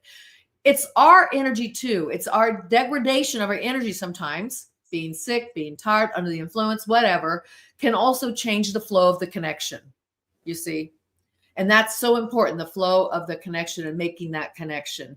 And so I don't blame somebody thinking something negative. I don't blame the energies. I just say, hey, it's just not right now. Maybe give it up for now. Try it another time. There's definitely, I feel, a serious way about this tool. And if you follow that, you're going to get great results. Great results. You mentioned setting the tone, setting the bar. How does one do that? Well, I think it's important to, as I said, set up a system for yourself. People reach out and say, well, I'm a practicing Wicca, or I'm a medium, and I already do a lot of this kind of work, and I would like to incorporate the Ouija board into my work. And I'll say, well, what do you do to prepare yourself? How do you get yourself in that flow of energy? How do you get yourself in that frequency? Because I'm telling you what, when you do readings, you've got to get in a space. You can only do so many readings at a time, because it could be a drain if you're not in that space, and it still is a drain anyway. So you have to get yourself focused. And I say, what do you do to do that? And they say, well, I do a prayer. I do breathing exercises. I do Palo Santo. I light an incense or candles, or I do all these rituals they tell me, or however they get into it. And I say, well, you know what? Bring those same concepts, that same system, to doing this work. It's no different than if you're going to get ready for a psychic reading. In fact, when I was a psychotherapist in private practice, when they come to my office, it was a safe space to go to talk about, and I was also an art therapist, to draw about what was going on in their life. And so I had to create an environment where it would be conducive. So I took those tools I learned in psychotherapy to set up this great space for people to feel comfortable, and also how to close the session and how to walk away. So they can put those, sometimes you get in some heavy duty emotions when you're going through therapy, and I help them put them in a place where they can put it away for another time, so they're not overwhelmed by it. I do the same system I use there when I do my Ouija sessions. I use the same tools. I didn't change anything. Same with hypnosis or any other group or work I've done, or when I do my readings off the board. I keep my systems I just bring them with me and make them work to whatever tool I'm using at that point. And sometimes the tool is just me, or it's my oracle cards or my tarot cards. So you just, what works for you. And this is you, Dave, when you go in the field doing your Sasquatch work, you have your system, you have ways you go about it, and to keep replicating that, because that's where you're going to get your strength, that setting the tone, to get the consistency again, to develop that connection. It's repeating it. So you learn a sport. I always talk about golf because I spent thousands of dollars of trying to be a great golf player. I'm not going to say I got good because I spent a lot of money. I got better, but it was always practice and creating that same swing and learning to replicate it again and again through the system I was taught. See, I see this the same way. Use your systems in place. So I developed a real simple system over the years, and the guides who I talk to, the ethereal beings who I talk about in a lot of my books, they're the ones that have come through for the most part when I do my readings. They still come through when I do my personal readings without the board, but they gave me some steps, and I developed this stuff over the years, and I created 13 steps. It just happened to be the number 13. 13 is cool. I like 13. I include those steps in this book, The Spirits of Ouija, because people were asking me, what is it you do? And so I put here, I give those steps of how to get into that system that you can replicate and use every time. Mine includes a breathing exercise. Mine includes a circuitry, a polarity exercise, and that really has to do with the energy with my partner. I don't want to go into too much detail here. But then I also do an intentional statement, which is almost like a prayer or incantation, just a way to state what I'm expecting to happen. What I believe is you're going to get on this tool, you're going to get from you, the operator, using this device, what you channel is what you believe. You're going to receive what you believe. So it becomes a mirror. It becomes a mirror of what you're wanting and intending to do. And that's another way to continue to get good messages too, or just to have a good experience, like even on paranormal investigations. It's really putting your intentions out there, and getting in that space where I say it as leaving the daily grind and stepping into more of a spiritual space, and then learning to close that down and leaving that and going back to your life. You can't exist in this bubble of kumbaya spirituality all the time in this high space. We are here on earth to live our lives, and that means ups and downs and trials and tribulations, and to challenge ourselves. But we can step into the space and use that space and then step out of it. And I get into this space when I use my tool, any of my tools I use, or when I am the walking Ouija board and use myself as the main tool channeling directly. Let's get to some audience questions. We have about 90 seconds to go here before we go to break. Karen Dahlman is our guest tonight. Jules says, I think the planchette moving of its own accord and leaving of the portals open without any precautions is why it's feared. What are your thoughts on this? Well, yeah, that's a big fear people have. And that's one of the Ouijasticians or the mythology you hear about is never leave the planchette on the board. I think this goes back to beliefs, and I do think it creates fear in people. People think it's going to have this life of its own. Now, look, I've never seen the planchette move without my hands on it. People have told me they have, and I'm not here to discount anybody's story, but I haven't. And I often will have my boards. I didn't do it today, but I will have my planchettes hanging on the boards or sitting right there on them. I'll leave it like that all the time. One time my guides were joking. Somebody had asked during one of the live sessions I did, taking people's messages, and they said, well, should you close out the session and say goodbye? I always do because it's courteous. I'll say goodbye to you guys tonight. I'll say goodbye to you, Dave. It's just courtesy. It's having respect. But my guide said, don't close the board. Don't say goodbye. They were doing it tongue in cheek because they knew people would go, oh, you can't do that. And they said, well, hold on. You just opened up a connection to your higher self or connected to your spiritual guides. Wouldn't you like to have that access to them all the time? So I see it so differently because I'm not talking to anything out there. I'm really focusing on my higher self and my spiritual team that I work with. And that's who I get every time. It's such a strong frequency.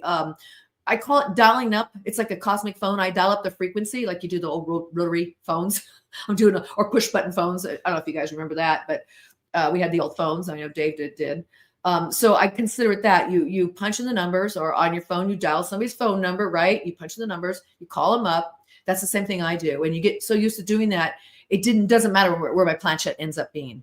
It doesn't matter if I say goodbye, because my guides are with me all the time, and I can open up to them and hear them and work with them.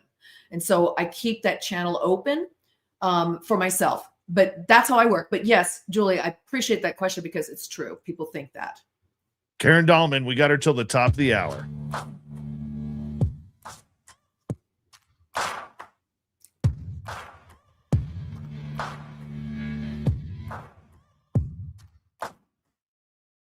You're listening to Spaced Out Radio with your host, Dave Scott.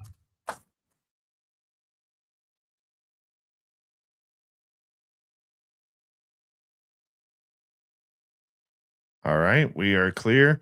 Claudette, welcome to the show. Hey, guess what, Claudette? I became your first follower on X tonight. I saw you on X. I became your first follower. I'm happy about that. Very rarely you get to be a first in something today. I'll take that one. Yay me. Karen, you're just the best, honestly. Oh, you're so sweet. We have a good time, don't we? We do. We do. We do. I love your audience here too. I do. I love your audience. I love you. I love being on the show with you guys. One of these days we must meet. I know. When you were up in San Francisco, I was like, can I make that? I had so much going on then I couldn't. But I think it'd be a blast to meet up at one of the conferences. Where are you We've again? talked about it before. Arizona. I'm in Arizona now, correct. I used to be in California, remember? Where in Arizona are you? I'm in the greater Phoenix area. I'm going to try. I got to talk to my guy down there, my radio station guy, but we're talking about maybe doing something later this year in Apache Junction. Oh, that's down south. I'm probably an hour north there, but that's not bad at all. I'm just north of Phoenix. Closer than San Francisco. I would come down. Oh, that's by the Superstition Mountains. That's a beautiful area. I've heard. Yeah, would really, if you're into hiking. I mean, I'm a hiker. You would love it. I'm not a hiker. I'm not a hiker. Well, you can take good photographs. You can just walk out and feel the energy and take some pictures. And you got to go to Sedona. Yes. I'd like to go to Sedona. Well, let me know. Let me know if you're coming out here. Yeah, I've got so much shit going on right now. Between my daytime job and this show and my new project, Haunted 108. And then on top of that, I'm trying to get it. I've been doing my own investigations in the forest here. That's great. Like literally I work 7 days a week. Yeah. And I'm trying to figure out how to cut some of that down while still having fun. So, well, but a lot of that is fun. But I know what you're saying. When you do it so much, it becomes almost a grind. That's hard. I had to look at that more recently in my life too. I had to let some things go so I could feel a little more space to do some other things that I'm exploring. So I get it. Yeah. I just need a couple of the blocks to fall into place and then we'll be good. Mm-hmm. So I started a paranormal tourism company up here. Is that the one that advertised during the last yes. break? I thought, and you take them out to these different investigation places. It looks like it's all in one. It's all in one piece of land. All that was? Wow. Yeah. What do you do? Like spend the night kind of thing, or what is it? We're opening up a bed and breakfast there. Good. And we're much cheaper than a lot of the places in the US if you convert the money. I can imagine. Well, you know what I find? Spirit's non-local. But what I find too, when you're in those places, it doesn't matter if you go there once, you go there a second time, you're gonna get something different. I mean, there's so many different energies that can come through. It's amazing. Yeah. So I think that's a great idea. Yeah, it never is the same, that's for sure. Never the same. And sometimes you get nothing. I've gone to some places where Queen Mary, I got some things on the Queen Mary. It was a few other places I've been to where it's like, well, nothing this time, but last time, wow, we got all kinds of stuff. It just changes, you know.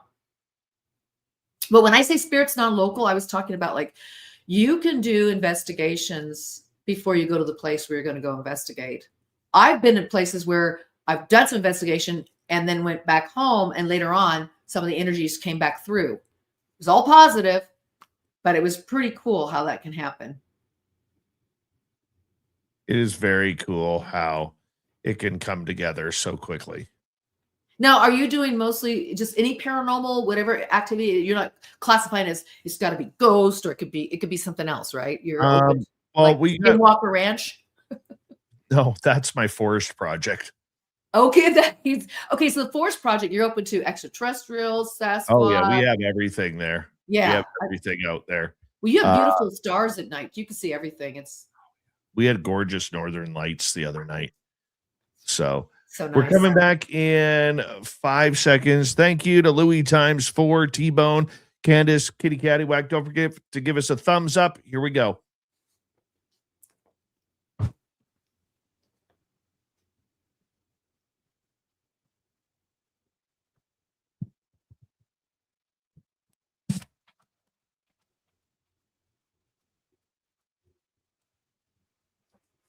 Here we go with the second half of Spaced Out Radio. My name is Dave Scott. Thank you for tuning us in as we hang on out with Karen A. Dahlman. We're going to get right to audience questions with her, Karen A. Dahlman.com. You can find her books on Amazon as well.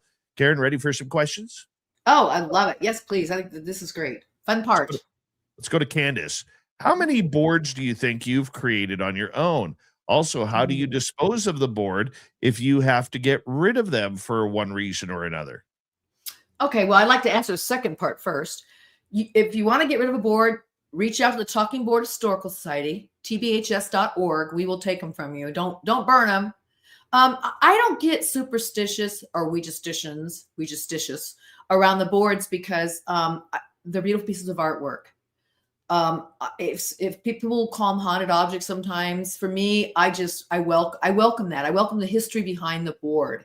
And I think because of my own boundaries I have around the spiritual dimension, I don't get that stuff. I don't get anything really negative with it. So I don't dispose of boards. I've never met a board I didn't like, and I never met a board that I couldn't use. I guess if it had a big hole in the middle, I have had a board that had a hole in the middle. We just went around it. How many boards I've created? Many.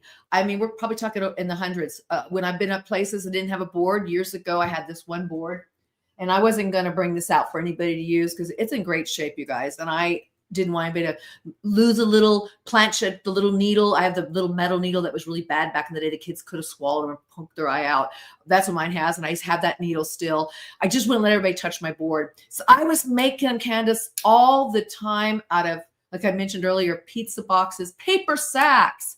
I did this whole video on, go to my YouTube channel, Karen A. Dahlman, and there's one I did on spirit boards, making your own, and I talk about how I use a paper sack. It's pretty funny.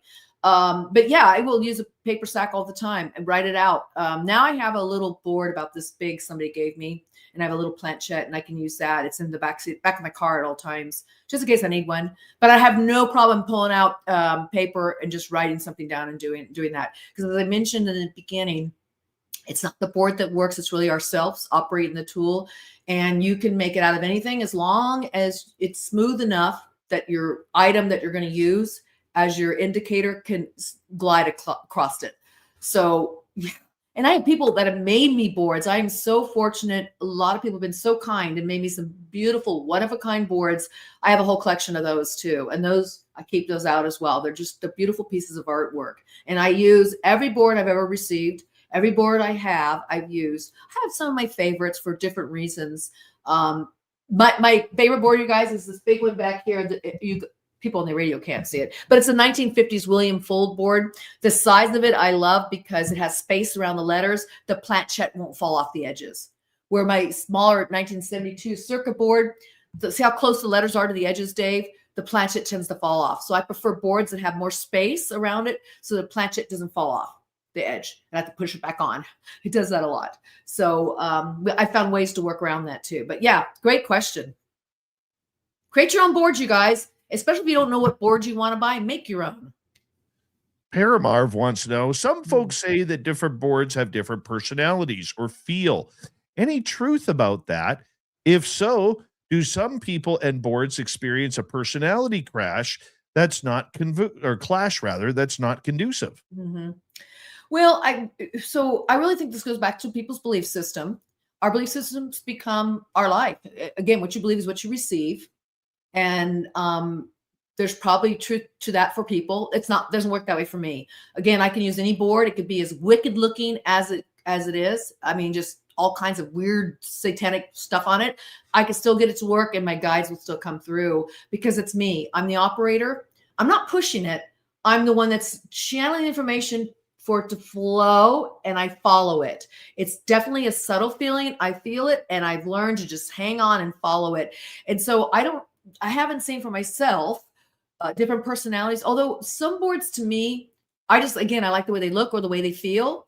I have this one Ouija board. It's just horrible. They made it, gosh, I think it was about 15, 20 years ago, early 2000s. Horrible. Used to light up, but the surface of the board was so rough. I just didn't like it. So I never wanted to use it. And I would say that could have been like a clash because it was rough. But then I did a whole review on it and people were like, yeah, it's horrible. And they pulled that board. Hasbro made it. They pulled it and ended up making a different board, but made this surface smooth so it worked better. And the planchette lit up and it was clunky. Didn't work well. But people talk to me about objects having personalities and energy. And I definitely believe in psychometry. You know, when you hold somebody's ring and you can feel energy. For me, the boards, I just don't get that. For me, it's about me approaching the board. And I'm like, this tool is going to work for me. And it comes from me outside coming to it and going, okay, guides coming through. See, I just kind of bulldoze in. But I can touch objects and feel things. And I think you're kind of getting into some psychometry. And that's a real thing. Things have energy. So it's just, I don't have that. And people have told me they have felt those things. Laura wants to know, using the spirit board, do you talk to aliens, Karen? Hi, Laura. Your name looks familiar. I think I know you. Yes, I do. And I have. Did we talk about that before, Dave? I think we have, haven't we? We have talked about that. Yeah. So that's a great question. One of the progressions I had when I started talking to my higher self first, when I made that connection, and we did this as experiment for about 4 years. It was from 89 through, what was that, 92? Am I doing the math right? 93. Sorry, 93. Right around that time, this is when I made the connection to my higher self. And you don't need a board to do this. I teach how to do this. And I talk about it in this book, How to Make Those Connections Without Using a Board, The Spirit of Alchemy. So I think it's important if you want to make these connections. So yes, as I started getting more in touch with my higher self, realizing that connection first, make that first, that I could start progressing and developing other relationships. As I mentioned earlier, how the progression happened and then my abilities started developing as well, simultaneously together. So I started talking to the angelic kingdom. And then after the angelic kingdom, extraterrestrials started coming through. And after that started coming in other ethereal beings. And then it went on to the guides who I met. And to this day, I still talk to them. There's so many dimensions out there. And this is what I talk about when I say pushing the boundaries of consciousness. I'm really focusing on all the connections that can be made with sentient consciousness, sentient beings. Animals have consciousness. There's consciousness, and as long as it's a sentient being, there's some kind of awareness. Doesn't mean it's an awareness like humans have. You just learn to tap into that awareness. This is nothing new that I'm talking about. Native cultures have always done this. They've spoken to the trees. They've spoken to Mother Earth. They've spoken to the planets. They speak to the rocks because they have that relationship, and they found a way to crack the code, if you will, of consciousness by shifting the frequency. And that is what I'm really interested in these days when I do this work. That's what I'm focused on. And I'm working on some work on consciousness and how to tap that on and off the board. But that's such a great question, because when you start believing there's other energies out there to connect, that helps you bridge a gap that you thought, would you think that may not be possible? And you start bridging that gap. You start allowing yourself to step into that space. There's a lot to do with belief here, a lot to do with belief system. Thank you. All right, next question. Let's go to Derek. Some folks believe in reincarnation. Wouldn't contact loved ones that have passed through the Ouija board, or pardon me, missing there's no punctuation here. So Let me get rephrase. it. Punctuation, Derek, a period works every now and again. Yes, sometimes we got to. But I understand what you're asking. I get asked this a lot. Does this debunk reincarnation if you're talking to somebody who supposedly has died and you're able to talk to them? This is where it gets really woo. And this person's name is Woo Riders. Love your name, by the way. Let's get really woo here. So I'm trained in hypnosis. Part of my practice as a psychotherapist is I would use hypnosis. And then I would do past life therapy in private practice, not in the hospitals, but in private practice, if that was part of their treatment. And yes, I got paid to do this through insurance because it would help them open up other channels of themselves to heal. Okay. So what I found was, and people write about this now. I was studying with this therapist, just back in the early 90s, who studied under Dr. Brian Weiss, wrote Many Lives, Many Masters. He's probably the king of doing the whole reincarnation through hypnosis. So I studied with her, trained, and what I found was this: even if somebody has moved on and reincarnated, we have so many different levels and layers to our soul. We can be living simultaneously lives. We could be in this dimension and other dimensions at the same time. An aspect of us can move on. It's still our full aspect, but it's still an aspect if you want to look at multi dimensions of a personality of a person. Gary, let me think who's talking about this. I can't think of his name right now. There's some really good books out there. If I had my library right here, I could refer you to it. Think about yourself as having multiplicity to your soul, where you could be at two places at once. That's a simple way of saying it. So you could be moved on, living a new life, but part of you can still come back at a spiritual level and communicate with your loved ones in this other life. Love goes on and transcends everything. Relationships transcend. If you have the desire and that connection, you can still contact somebody who has moved on. They're still going to talk to you. That personality, they knew you at that time. I experienced this with some of my clients. I experienced it myself when I underwent my own hypnosis on some of these levels. That's a brilliant question. So start to really look at yourself as a multidimensional soul. You have many different layers to yourself. We don't even understand that, but I can just tell you in theory. Thank you. All right. Next question for you as we roll on down. Terry is asking, Karen, do you have a solution to rid oneself of a hitchhiker? Oh, gosh, great question. I haven't heard the term hitchhiker in years, by the way. But yeah, I know what you're talking about. So this is like when maybe another energy attaches to you. Here, this is interesting. So back in the 90s too, when I was studying, well, I was a therapist, but I was really exploring so many different things with other colleagues of mine, really pushing the boundaries of consciousness back then. The idea of the hitchhiker is that there's an energy that attaches to your energy and can hang on and you don't even know it. There's a theory out there, and this is just the theory. I'm not saying it's what it is, that a lot of people want to say, and I've heard this from some really prominent clinicians, that they believe that one theory of schizophrenia, or one theory of multiple personality disorder, which is now called dissociative identity disorder. I used to work with multiple personality disorders. That was one of my specialties as a therapist. That could actually be hitchhikers hanging on, another energy.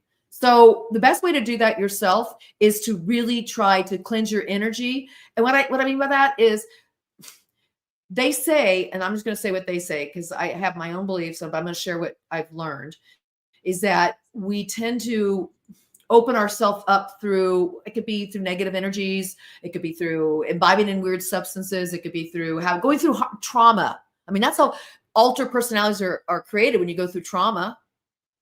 So that's MPD theory. So these different energies can attach to that time too and be living with you. And so to get rid of that, you really got to start closing up those.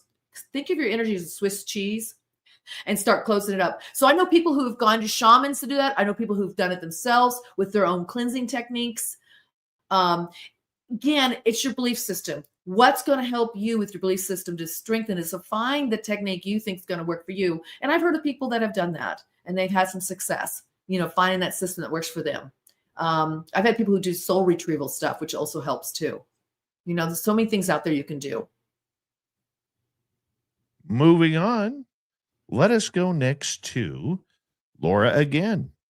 Karen, do you teach classes on how to use a Ouija board properly? So interesting. I keep being asked to teach classes again. I haven't done that in quite some time online.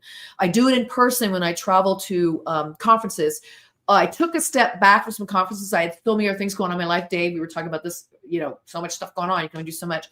I am considering doing some online stuff. I'm considering it right now because I keep getting asked, and I think it's a brilliant way to keep these conversations going and for people to learn. And so that's something I'm considering, Lauren. And if anybody here is interested, sign up to my newsletter online, go to my website, sign up.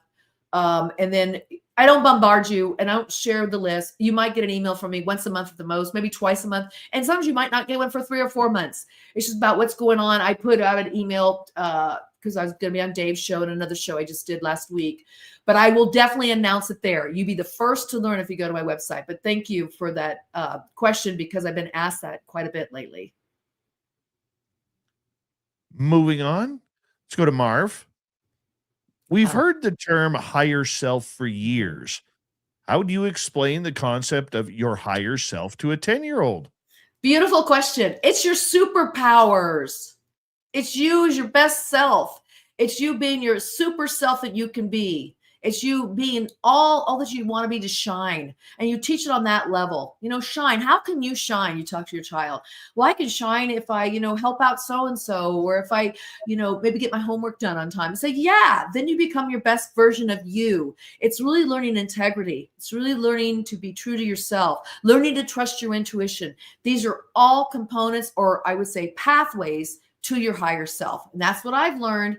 The more I was true to myself, and the more I was true to this path of, I would call the integrid path of using this tool, I plugged into my higher self. I don't need to use those terms. Those are very Jungian, psychological terms, archetypal terms, and I definitely don't say it to a 10-year-old. I would say, what makes you shine?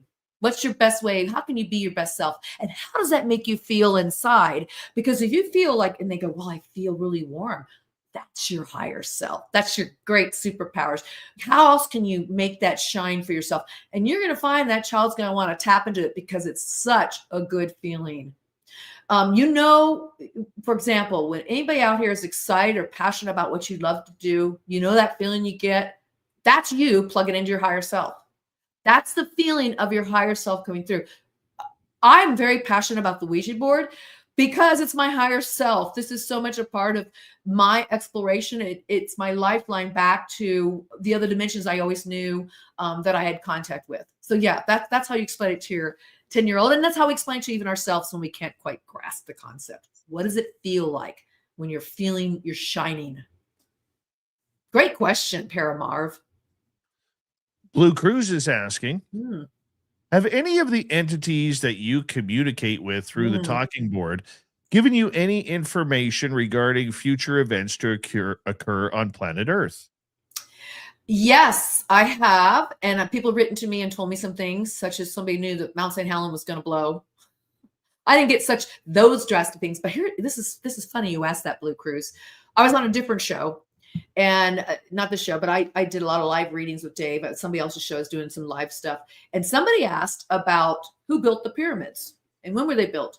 And so they said they're being built even now in the future because time is irrelevant. It's like this time loop. Everything's happening right now. So whether it's future or past events, you can get that information. So when I use the board, I've done some exploration with different energies, we'll call it that, from different dimensions, who have spoken to me about how all that's kind of connected. So you think you're talking about future events, but that's already happened and you can tap into both. There's been some fascinating things. During COVID, I got actually before COVID happened. And then during COVID, I got some really interesting information. I was kind of afraid to share some of it just because it was so far out there, but I shared a lot of it. You can go on my YouTube channel and watch those videos. You'll see. You'll see what I'm talking about. So that kind of gave some prophecy, if you will. What I find, I did a show where I had to give all kinds of prophecy. And I was like, my guides were like, well, we're not really safe soothers. I'm trying to say the word, safe soothers.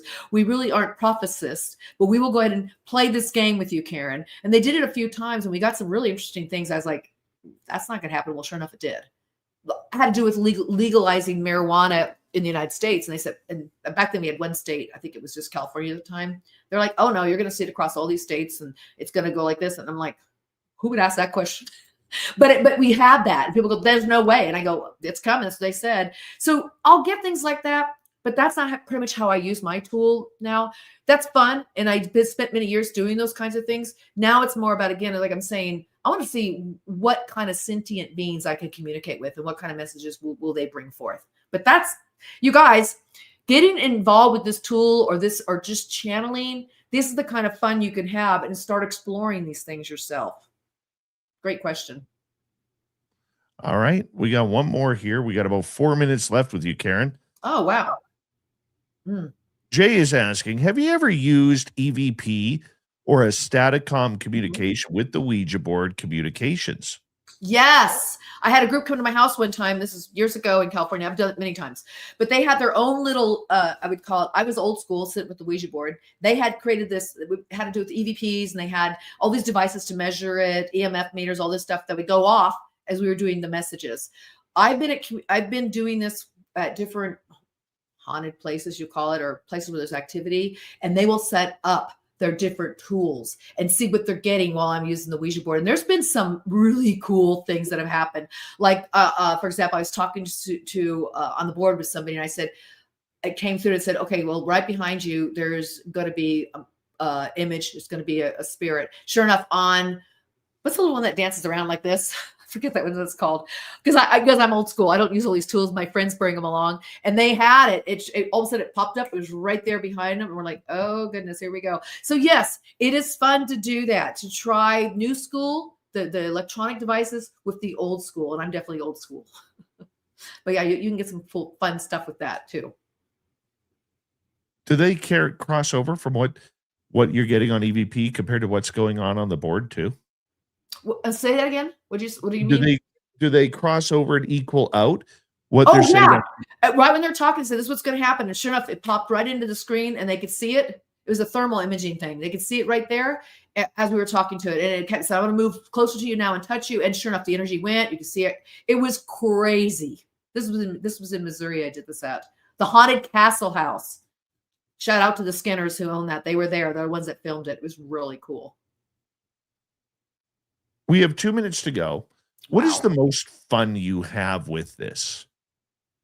Oh, gosh, there's so many levels of fun. If you can't tell by how passionate I am about this, but I really love doing animal communication. We didn't even talk about that today, but you can communicate with the animals too. Again, it's a consciousness. It's learning to master frequency. It's not like you get meow, meow, woof, woof back. You actually get imagery. You get information. You might get, they get help. When I wrote this book, it was written with my cat, Jack, who channeled through me, through the board, through dreams, and also through petting him. Multiple levels of communication we had. But that I love that, because who doesn't love their animals? I mean, I love animals, and it's so fun to be able to have that level of communication and connection on another level than just what you already have when you're with your pets. So I love that. Where can people find your books? Well, you guys, Amazon, all my books are there. You can look at Karen A. Dahlman under books. I have an author's page there. If you go to my website, the books are there. You just click on it. It'll take you right to Amazon, right to the link. You can find me on social media, Karen A. Dahlman. Thank you, Marv. You've been posting it all right there. There you go. Yeah, I got stuff on Linktree, everything. But, you have a great audience. It's always a joy to be here with you, Dave. I want to make sure I get to say thank you for having me. And I will say goodbye. It's almost like, take the planchette off the board, putting the Ouija board away. So for you guys, that's my way of doing it. That's out of respect. We are ending the conversation with saying goodbye and putting the SOR planchette. That's right. Off the board and back in the box. Back in the box. I love it. Karen, you are absolutely amazing for what you do. You're a great friend of Spaced Out Radio, and I always appreciate our conversations. Please check your calendar and get back to me about around Halloween, because I definitely would love to do that again and get our communications going when the veil is the thinnest. KarenADahlman.com is her website. She is literally the best, and her energy is infectious. when it comes to communicating with the spirit world. Coming up in hour number 3, we'll kick things off with Swamp Dweller. Then, how about spending 200 million tax dollars on a cement pad? Weird news of the week is next.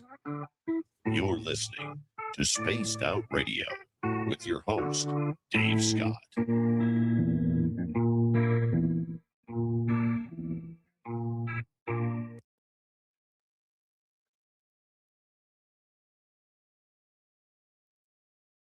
You are amazing as per usual.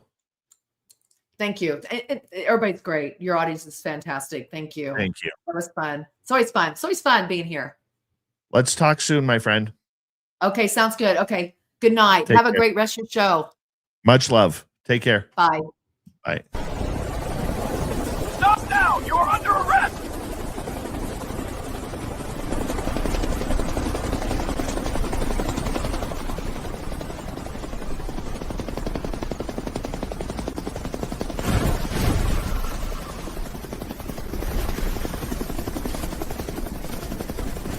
Hands up! Don't move!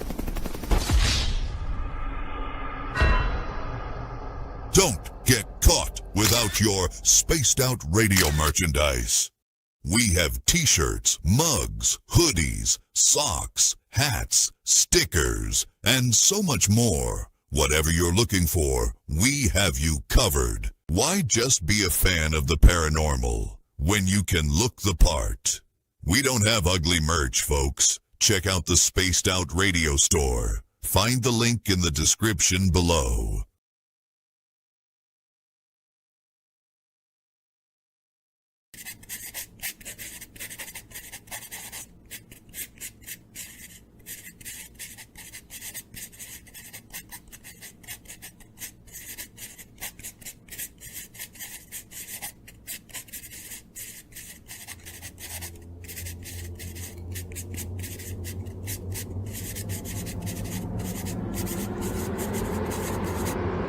Dirty filth.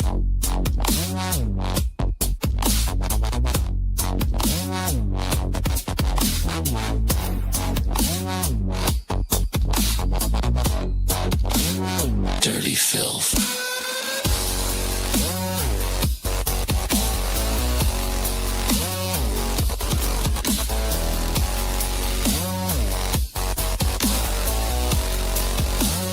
Dirty filth.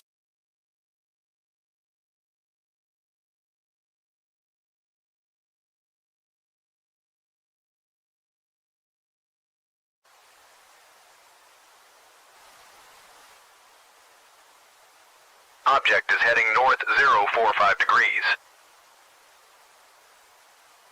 It's definitely not a plane.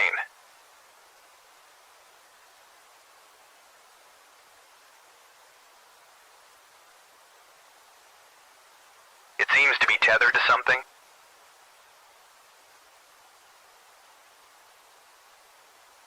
Is that a banner, Joe? Caribou Con. Does anyone know what Caribou Con is?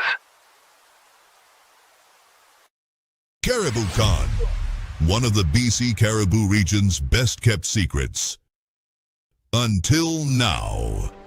Join our panel of renowned paranormal experts for a weekend of fun and intriguing presentations. Go to cariboucon.com to book or inquire now.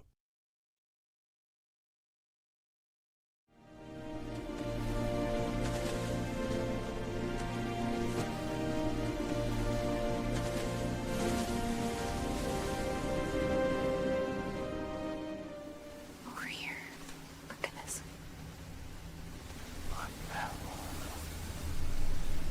Discover Spaced Out Radio on all your favorite platforms.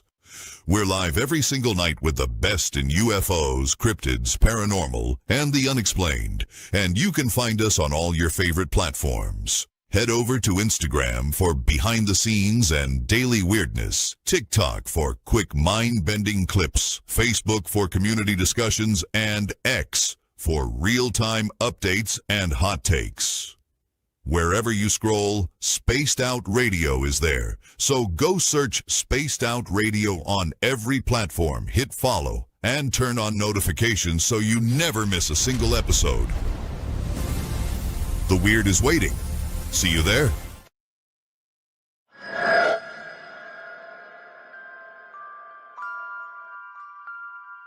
The McNeil House is one of several buildings at the 108-mile heritage site said to be haunted by spirits of a time long forgotten. But would you stay the night?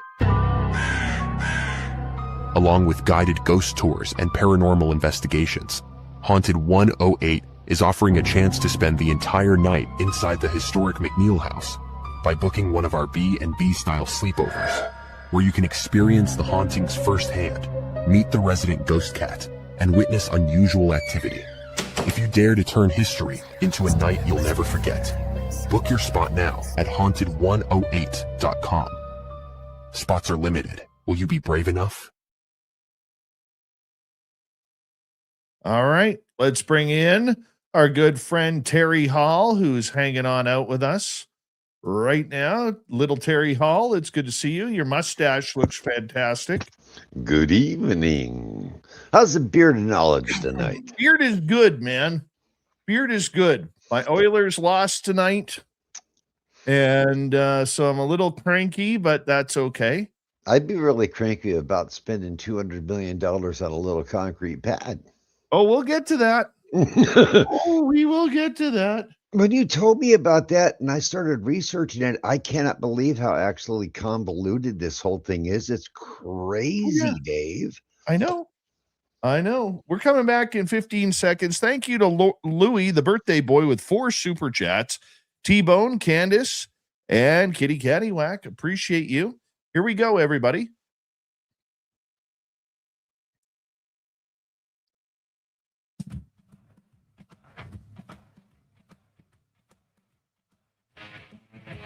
We're into the third and final hour of Spaced Out Radio tonight. My name is Dave Scott. We have Swamp Dweller and Terry Hall coming in for the weird news of the week. Hey, we want to say hello to all of you listening in on our terrestrial affiliates around North America, digitally on every major podcast network. Our website, spacedoutradio.com. We have a plethora of features for you. Rock out to Bumblefoot, read the news wire, check out our swag as well. Follow us on X at Spaced Out Radio, Instagram at Spaced Out Radio Show, and on Patreon in the Space Travelers Club. The Desert Clam has set the password for tonight in the SOR Space Travelers Club. Obnixily. Obnixily is your password. Use it wisely, Space Travelers, as the Clam sets the password each and every night. Right here on Spaced Out Radio. Let's head to the swamp. Hello and welcome to Spaced Out Radio's Swamp. I'm Swamp Dweller, and tonight I'm going to take you on a mystic journey of the unknown, sharing tales of monsters, legends, and nightmares. Welcome to the Spaced Out Radio Swamp. This happened a couple of weeks ago. It was a sunny day. My wife and I decided to go hiking and have a picnic. This was in the Blue Ridge Mountains. We got our backpacks out and began hiking when we arrived at a parking area. We eventually came to a river. It seemed like an excellent place to have our picnic. It appeared to be peaceful at first. My wife laid down a blanket and we started pulling out our food. We just had some sandwiches, lemonade, bottled water, and some cookies. Nothing too crazy. It was a lovely day with fantastic scenery. Regardless of all the beauty, I started having an uneasy feeling. I didn't say anything to my wife about the feeling. I didn't want to worry her. A few minutes later, we heard a rustling in the trees in the woods. We looked around, but we didn't see anything. My wife says, I don't like it here. She said she felt spooked from the time we sat down. I thought we were being watched as well. Even the hair on my arms and neck was standing up. We hear more rustling. I told my wife we should start back to the truck instead of finishing our hike.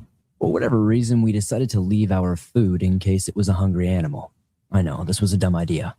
We started going back to our truck and my wife said, Do you hear that?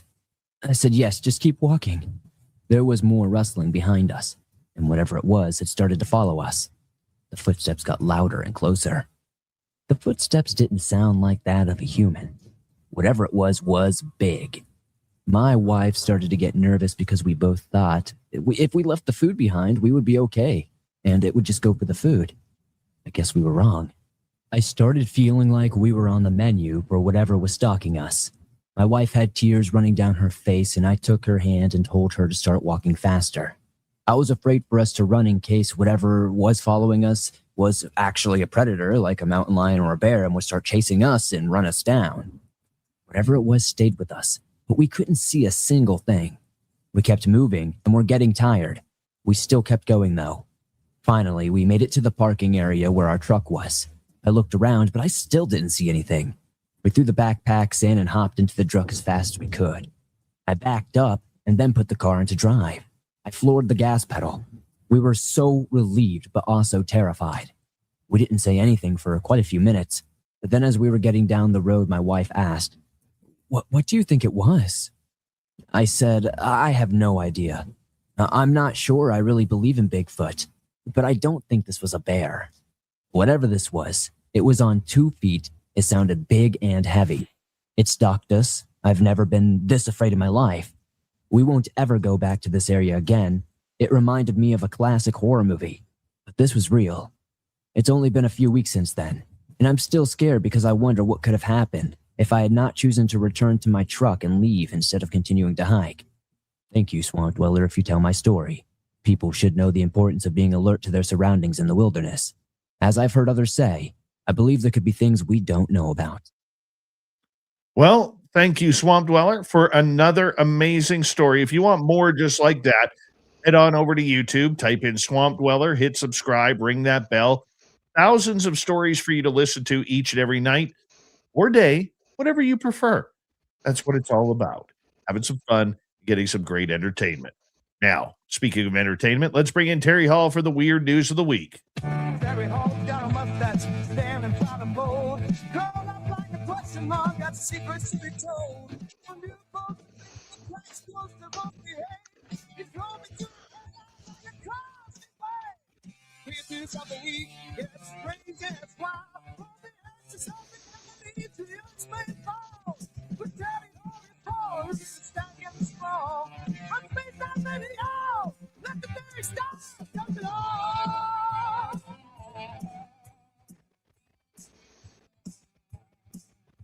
You know, Terry, it's very rare that we actually start this part of the conversation up here in the Great White North, but this one definitely deserves a slap on the forehead. And there's nothing taxpayers can do about it in Canada.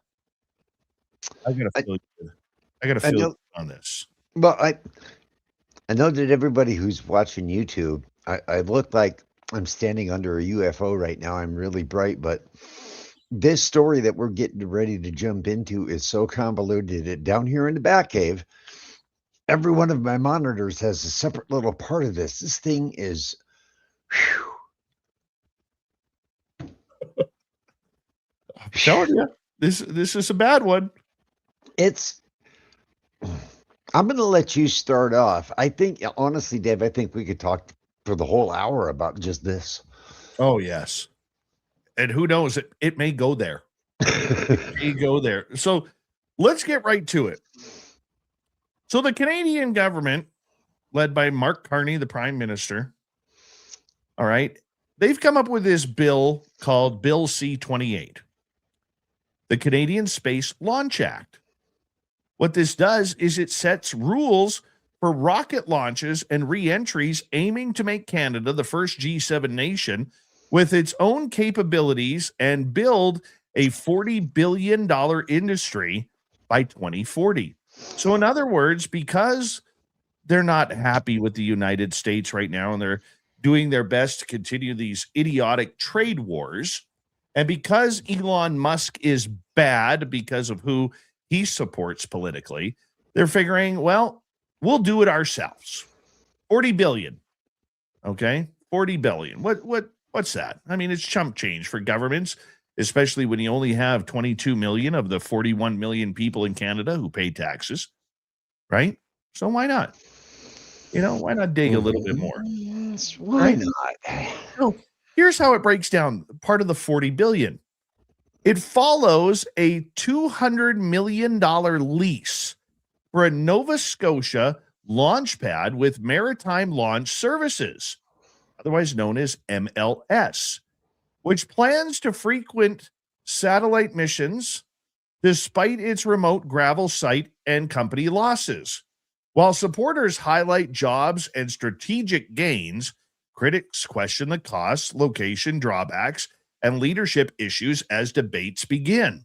So one of these online Canadian, how could you put it? He's a guy who calls out the government. His name's Mario Zelaya. He broke this down on X. Okay. He broke this down on X. And I think he did a pretty good job, because pretty much saying what all the critics are saying right now. He says, Canada just spent $200 million, not yet officially, on a spaceport. It's literally just gravel. It's a gravel pad near Canso, Nova Scotia. For context, SpaceX spent $200 million building Starbase in Texas, a full orbital launch facility with multiple pads, a rocket factory, and a catching tower.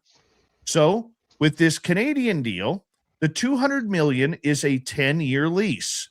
The Canadian government doesn't own the land. They don't own the infrastructure. Basically, we leased a field that has a dirt road with some crushed gravel and a cement pad on it. Nothing more. No buildings, no nothing. Canada has relied on the United States to get its satellites into space. We still will. Defense Minister McGuinty announced this proudly at a press conference for a gravel pad, 10 years. Now, here's the screwed up part about it. Okay? Here's the screwed up part about this piece of land. The current leasors of that land pay $13,000 a month for a gravel square, crushed gravel square with a cement block put in the middle. So if you do the mathematics, 200 million over 10 years, that's $20 million a year. If you divide that by 12, let me do some quick mathematics here. So 20 divided by 12,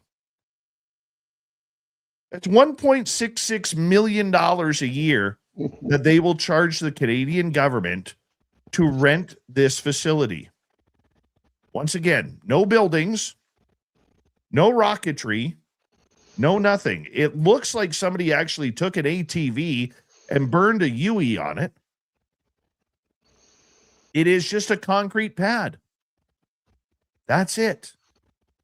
200 million. Terry, I love space. And believe it or not, NASA and the Canadian Space Agency have worked very well together over the decades, including in Churchill, Manitoba. I believe it is a 7-kilometer or 12-mile runway that was an emergency landing strip for the shuttle program, just in case. It was never used, but it was there just in case. And now, 200 million of taxpayers' dollars. Okay, taxpayers' dollars. Let's divide 1.66. Okay, Dave. Million. 200 million for 10 years is 20 million a year, right? Yeah.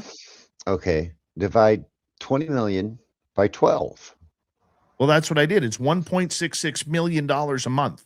A month that they are renting this pad, which is currently rented for just a hair over $13,000. In the Halifax Examiner, Dave, they described it as such. Little more than a concrete shed pad at the end of a gravel road with 2 sea cans, Maritime's launch Seaport, Nova Scotia, was recently lavished $20 million a year for 10 years by our federal government to further develop its facility.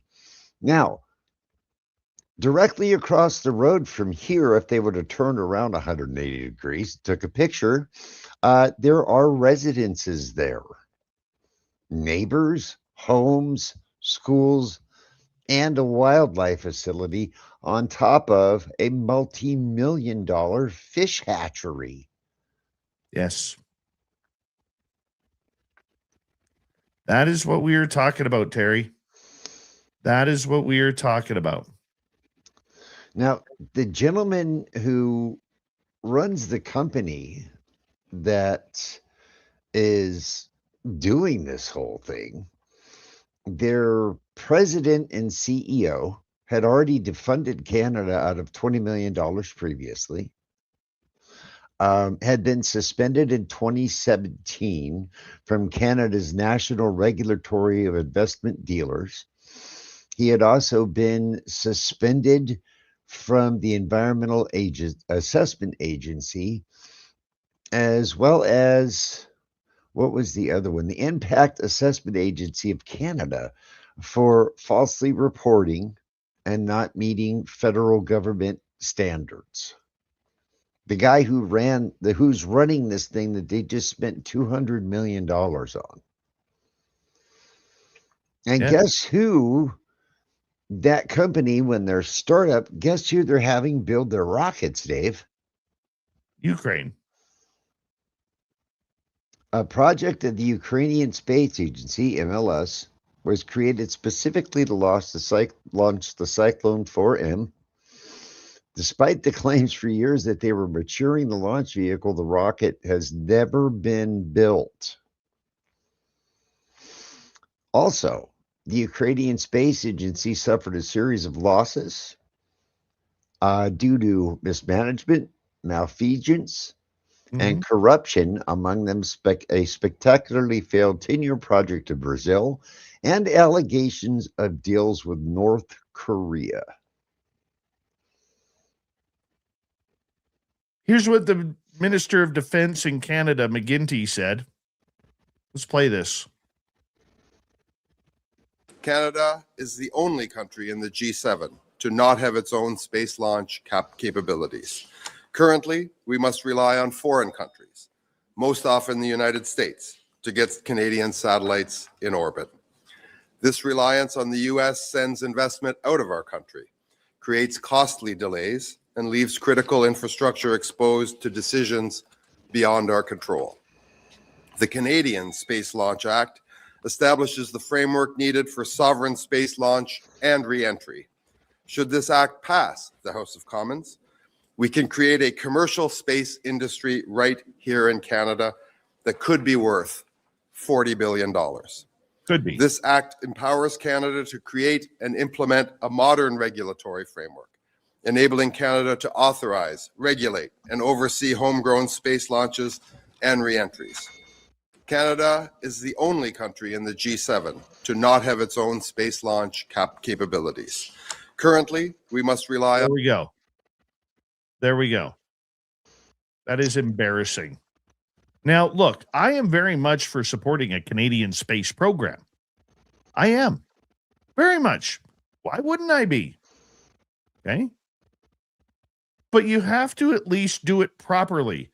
And the one thing that politicians in power in Ottawa have done very stupidly, not to turn this political, but they're really playing the orange man bad card. I don't care whether you like Trump or not, that's irrelevant. But what they are doing is they're spending money foolishly in order to do that. So yes, Canada is going to spend $200 million on gravel and a cement pad that a rocket will probably burn through to get our satellites into space, Terry. Actually, I can't make this up. Actually, the thing is, Dave, they already did the environmental assessment through the Class 1 Provincial Environmental Assessment Agency there in Canada, and it failed. It failed in 2018. It failed again in 21 and 2023. Now, the deal is, the guy that he was saying is going to run all of this stuff is this Steve Matier gentleman. who is working with Transport Canada on regulatory framework. He's the man who's defaulted through all of these agencies already stolen from Canada. It's very well known. He was chided for release for false information to the press, repeatedly delayed schedule requirement submissions, pushed for phased approach, requested the delay of submission of worst-case scenario analysis until the project commencement, complained about correspondence appearing in the requests, and went over the heads of the NSECC staff faced with pushback. This is dirty from the get, Dave. Oh yeah. That is the way it is, man. That is the way it is. So, anyways, let's get off the political side of everything. Let's get to something that you love here, Terry, because I got one here for you. Oh, right? I got one here for you too. Well, actually, I got several for you. A Montana moose went for a self-guided tour of Bozeman and ended up taking a nap in front of a radio station called The Moose. Oh, nice. Olivia Ballinger, a student at Montana State University, glanced outside her apartment Monday morning and saw a moose running around and across the neighboring vacant lot. He sent a video of the creature to her father, Travis, who posted it to his House of Montana Realty business page on Facebook. I have this land listing for a property where the moose crossed, Travis Belanger said. My daughter woke up and there's this great big moose. It just ran right by my sign. He said he hopes the visit raises interest in the property. It's a great lot, he said. I think the moose thought so too. The moose was spotted all around Bozeman and even settled in for a nap right in front of 94.7 FM, the Moose radio station. Gosh, we should try and get on there. Montana Wildlife and Parks Information Officer Morgan Jacobson said the moose, which appeared to be an adult, was reported to officials, but they decided not to take any action. Yesterday was the first time we'd ever received reports that this moose was in the area, Jacobson said. We didn't get reports that it was causing conflicts or obstructing traffic. Jacobson said moose visits in Bozeman are unusual, but not unheard of. We have sightings of various wildlife species in the city limits of Bozeman quite frequently. While a moose sighting is not an everyday thing, oftentimes they're passing through and just happen to wander into town. So yes, the moose visited the moose, Terry. That's awesome. I often wondered, the big moose horns, do they actually work as antennas? The world may never know. That's pretty cool that the moose went to the moose, though. I like that one. Oh, that's perfect. I hope they got good pictures. I really do. I mean, you can't buy advertisement like that when a moose goes to the moose. I love it. Well, Dave, I got one for you here real quick before I go on for break. And this one, I think, is going to make you really happy because of the way that you feel about sharks. Killer whales are hunting and mutilating great white sharks. Do you know why? I think they love the liver. They got a taste of the liver or the kidneys or something. It's the testicles, Dave. It's the testicles. Oh, of course. They just released a report out of Gansby, South Africa, where they found a series of great white sharks washed up on the beaches. Now, the livers were gone as well, Dave. But according to the study, the great white sharks are being mutilated in a way, and it's the testicles are the majority of what seems to be missing off the ones that are washing up on the beach. So a few less sharks for Dave to worry about when, well, he'd never go in the water anyway. We all know that. No, Dave doesn't do that. Dave doesn't do that. Now, we could go right from that to the reptile world if you'd like. Well, we only have about 25 seconds, so hold on to that. But you know what? This is a problem actually in South Africa that there's a pot of killer whales that are literally attacking all of these great whites in their natural habitat, and they're pushing the sharks away, which is also causing an influx of seals and other species that the great whites fed on to all of a sudden explode. And it's not good for their environment, apparently. So this is something that they're trying to figure out what to do. Mother Terry Hall, Nature. the weird news of the week continues on Spaced Out Radio next. This is Spaced Out Radio. Your host, Dave Scott.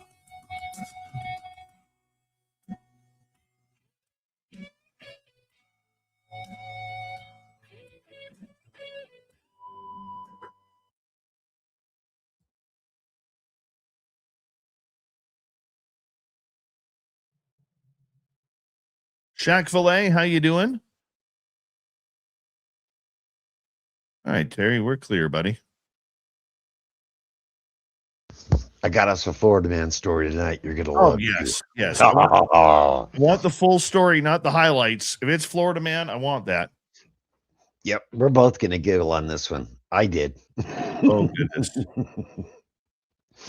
And don't forget, right after this show, when we sign off the air, I will be joining Walter M. Sterling on the other side of midnight on WABC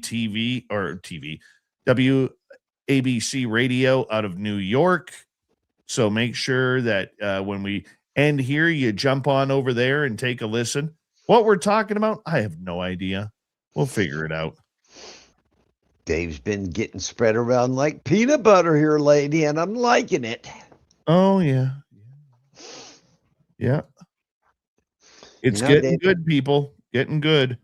One of these days, I might get brave enough to come up there and spend a night in the barn.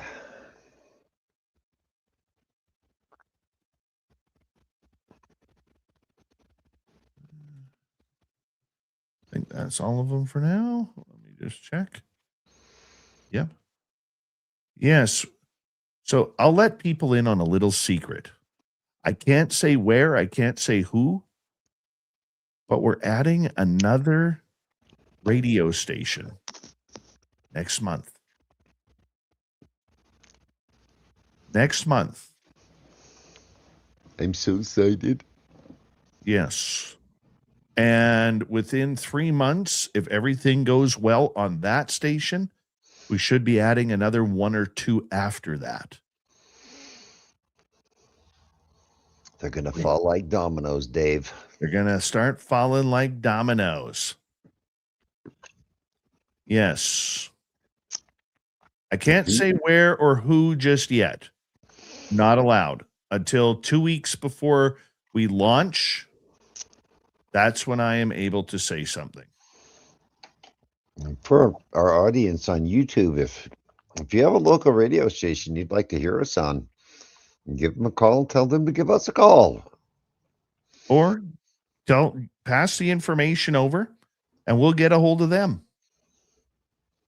That works. We're good at that too. Yeah, we're good at that too. Yeah. That's why I had to create this, Terry. Let me just find it here. I had to create this. It's just loading. In order to look a little bit more professional on the radio websites. I created that. Oh, where is it here? Hold on. Where is it? Oh, no, I don't want that. Hold on. Where do I put this now? I put it in the wrong section? I totally did. Hold on. Hey, I'm going to go back to that whole Canadian thing, Dave. If you get the chance, look up that story that the Halifax, that paper that the Halifax Examiner, they did a wonderful job on that. This is what I created, Terry. Right there.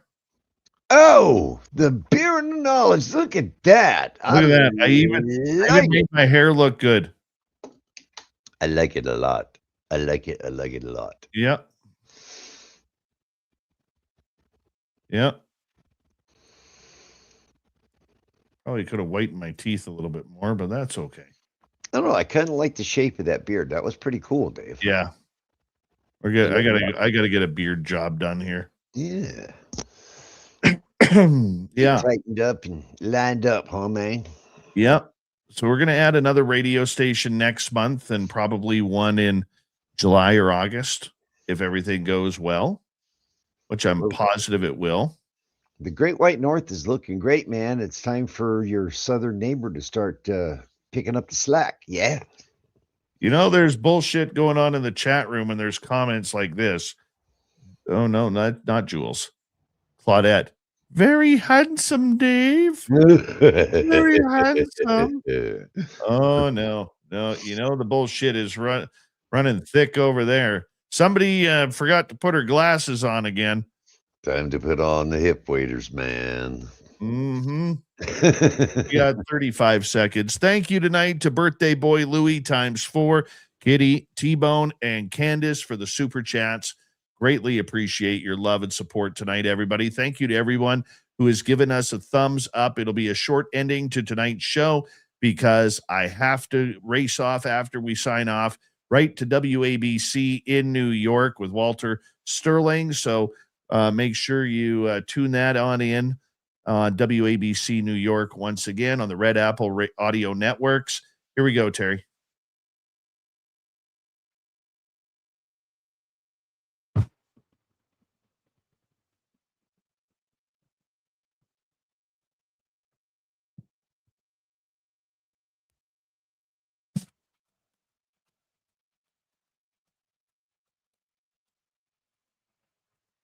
We are into the final half hour of Spaced Out Radio. It's a weird news of the week. We bring in Terry Hall right now to kind of break us on into it. Terry, thank you so much for joining us tonight. Thanks for having me. I always love to be here with you, Dave. Appreciate that. So, Dave, you know, it's that time of the year. It's spring. Yeah, time for gardening. It can be a very relaxing thing. And I mean, worldwide, there was a 54-year-old Indonesian woman took off the night in the early evening to go check on her garden because the family reported that she wanted to check on the garden because wild boars often destroy the crops. Well, when the young lady didn't return home, Tiba was her name, by sunrise, her sister went to look for her near the garden. She could only find some of her sister's belongings, and soon the entire town was out looking for her. About 100 worried locals came out looking. Well, what they found was a 23-foot reticulated python with a bloated midsection.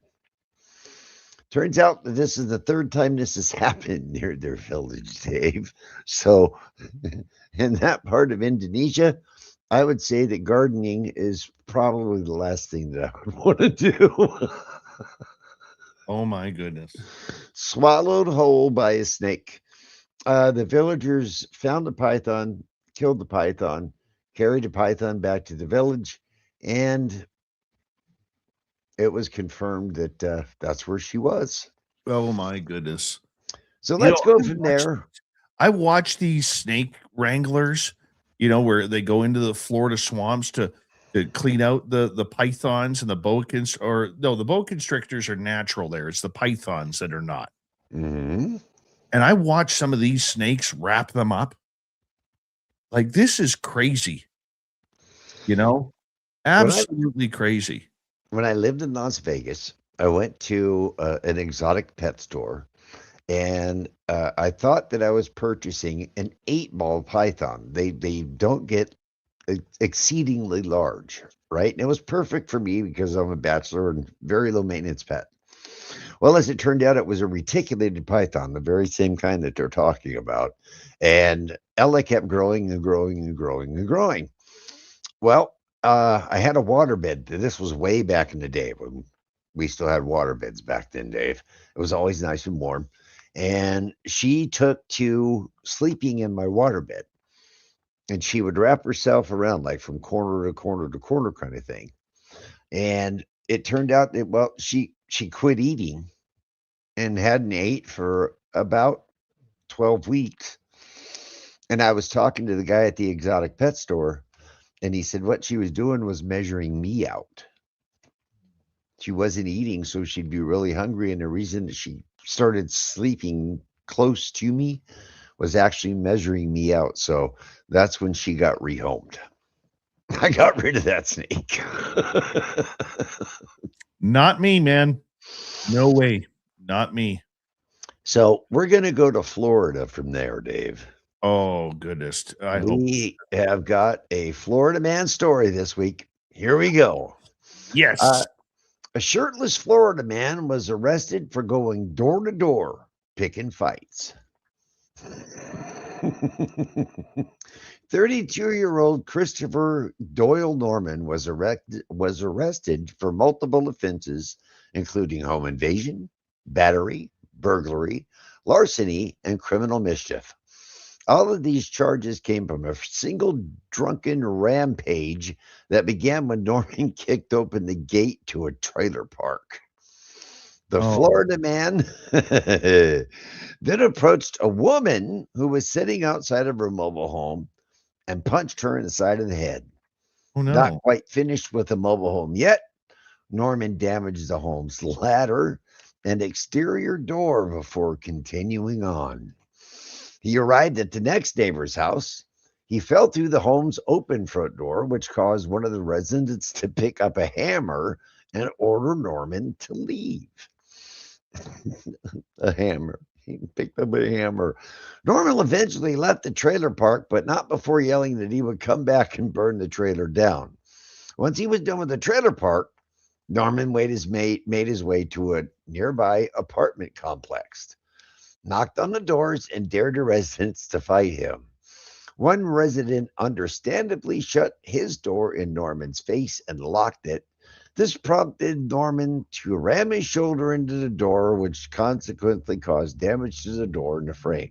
Next, Norman let himself into the apartment, whose door was unlocked, and next door, and screamed at the two men inside to fight him as well.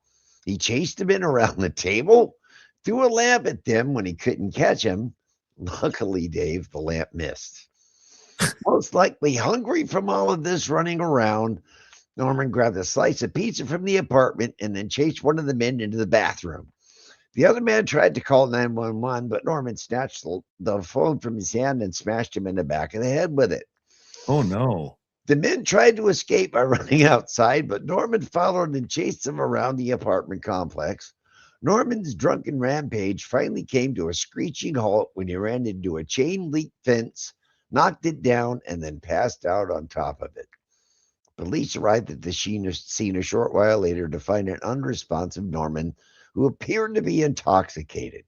He was handcuffed, and he made threats against the officers as he was placed into the car and taken to the county jail.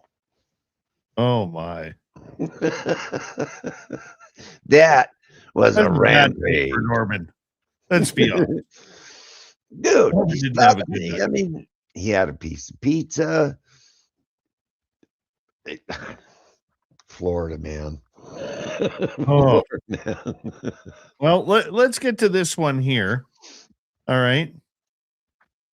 So this one here is a little bit odd because a United Kingdom wildlife festival, Terry, has clarified that it is not a nudist gathering after confusion led some people to believe it was a naturist event. Cumbria Nature Festival shared the message on Facebook after receiving inquiries that suggested attendees had misunderstood the event's purpose, prompting organizers to step in before things got a little awkward. In the Facebook post addressing this confusion, Cumbria National Festival made it clear that the event is focused on wildlife and conservation and not nudism. After recent inquiries, we need to clarify. The festival is primarily aimed at naturalists, not naturists, it said, adding, whilst we aim to be as inclusive as possible and certainly do not judge anyone, we are aiming the event at wildlife enthusiasts. Yeah. Well, please do dress appropriately. And if anyone else has booked in error, please contact us immediately for a full refund. The mix-up stems from the similarity between the words naturalist and naturist, with the former referring to people interested in wildlife, the latter associated with nudist communities. Sam Griffin, a member of the festival's organizing committee, said to the BBC that the clarification came from a misunderstanding, added, We haven't ultimately had to refund anyone, so we're hopeful our offering has been sufficient to retain their interest despite imposing a dress code. I don't know. I guess I'm getting old because neither one of those terms, naturist or naturalist, rings to me like I should be taking my clothes off. More like I should maybe be putting a backpack on. Uh, I guess I'm just not up in political terms nowadays, Dave. But here's a little known fact, though. Went to the US Festival when I lived in California. They were great, the US Festival, down there in San Bernardino. Directly across the interstate from the US Festival was a nudist colony. And little known fact about the US Festival, the second year I was there, everyone knew that there was a nudist colony directly across the interstate from where they were holding this great big music festival. And 4 people were struck by cars when they were drunk or intoxicated, let's say, trying to cross the interstate from the US Festival to go take a peek at the nudist colony was there. But that story, naturist or naturalist, like I said, Dave, I guess I'm just getting old. Yeah. You know what? Here's another nature story, but not a nature story. Terry, maybe we just lead a boring life. It, could be. Very likely. These naturists, they seem to have a good time. My sister-in-law does live in Panama City, Florida. Maybe I know why she lives there now. Maybe. Maybe. We can stick with nature on this one, though. Well, we can, but we can't. Well, we can't, but we can, but we can't. Okay, on this one. Trio sentenced over a bear costume insurance fraud in California. 3 people have been jailed for insurance fraud after claiming their cars were damaged by a bear, only for the assailant to be somebody dressed in a bear costume. Oh, no.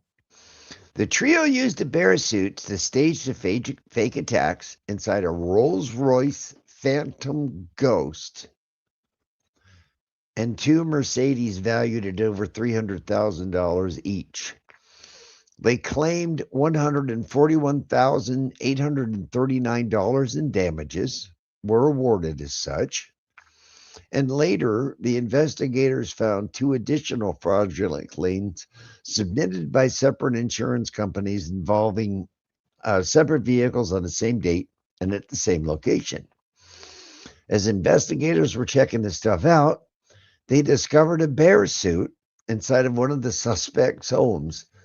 And in the photograph, Dave, it's the entire bear costume, claws and all, but the claws look like Wolverine claws. What led them to investigate was there was only light scratches on the paint and light scratches to the interior of the vehicle. They have labeled it Operation Bear Claw. Why would somebody do that to their luxury vehicles? In my previous line of work, I worked for a lot of, I worked on that side of the railroad tracks, let's say. And sometimes, Dave, when you pull up to those houses, they may look like $1 million, but once you're there and you're starting to service things around those houses, they're not maintained very well, and there's not as much money in the home as you might think. So I think this was one of those things to where it wasn't that, but they just saw an opportunity and said, hey, these cameras that we got are only so good. Let's put a costume on and see if we can put some money in our pocket. All we got to do is take it down to the detail shop, let them buff it back out. We're good to go. But they were paid out $141,000 in claims over this. Yeah, that's just crazy. We can go to Cheese and Wine if you want. We can get a little bougie if you'd like. Well, let me get this one in here first, okay? Because I think you'll like this one. Go for it. Let's hear it. All right. So in the UK, there's this restaurant called Catch. It offers a wide range of seafood dishes, if that's your thing.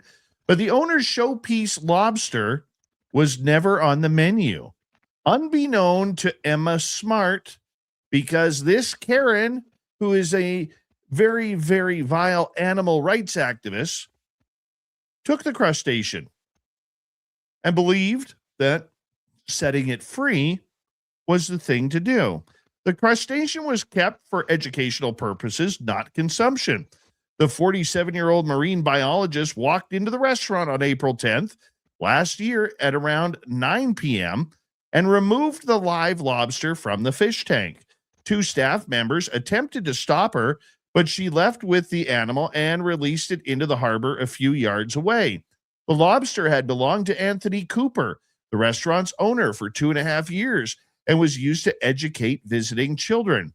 Catch at the Old Fish Market, its full name, is featured in the Michelin Guide, and its diners have included people like Sir David Attenborough. Smart, who cares very deeply about animals, admitted 1 count of causing criminal damage to a lobster when she appeared in Bournemouth Crown Court. Ben Thompson, prosecuting, told the court, when the guests are leaving, she comes in and a member of the staff attempts to push her out of the property. Eventually, Ms. Smart makes her way to the tank. Multiple members of staff tried to stop her, but she left and leaned over a wall before placing it in the harbor, with the lobster not seen again.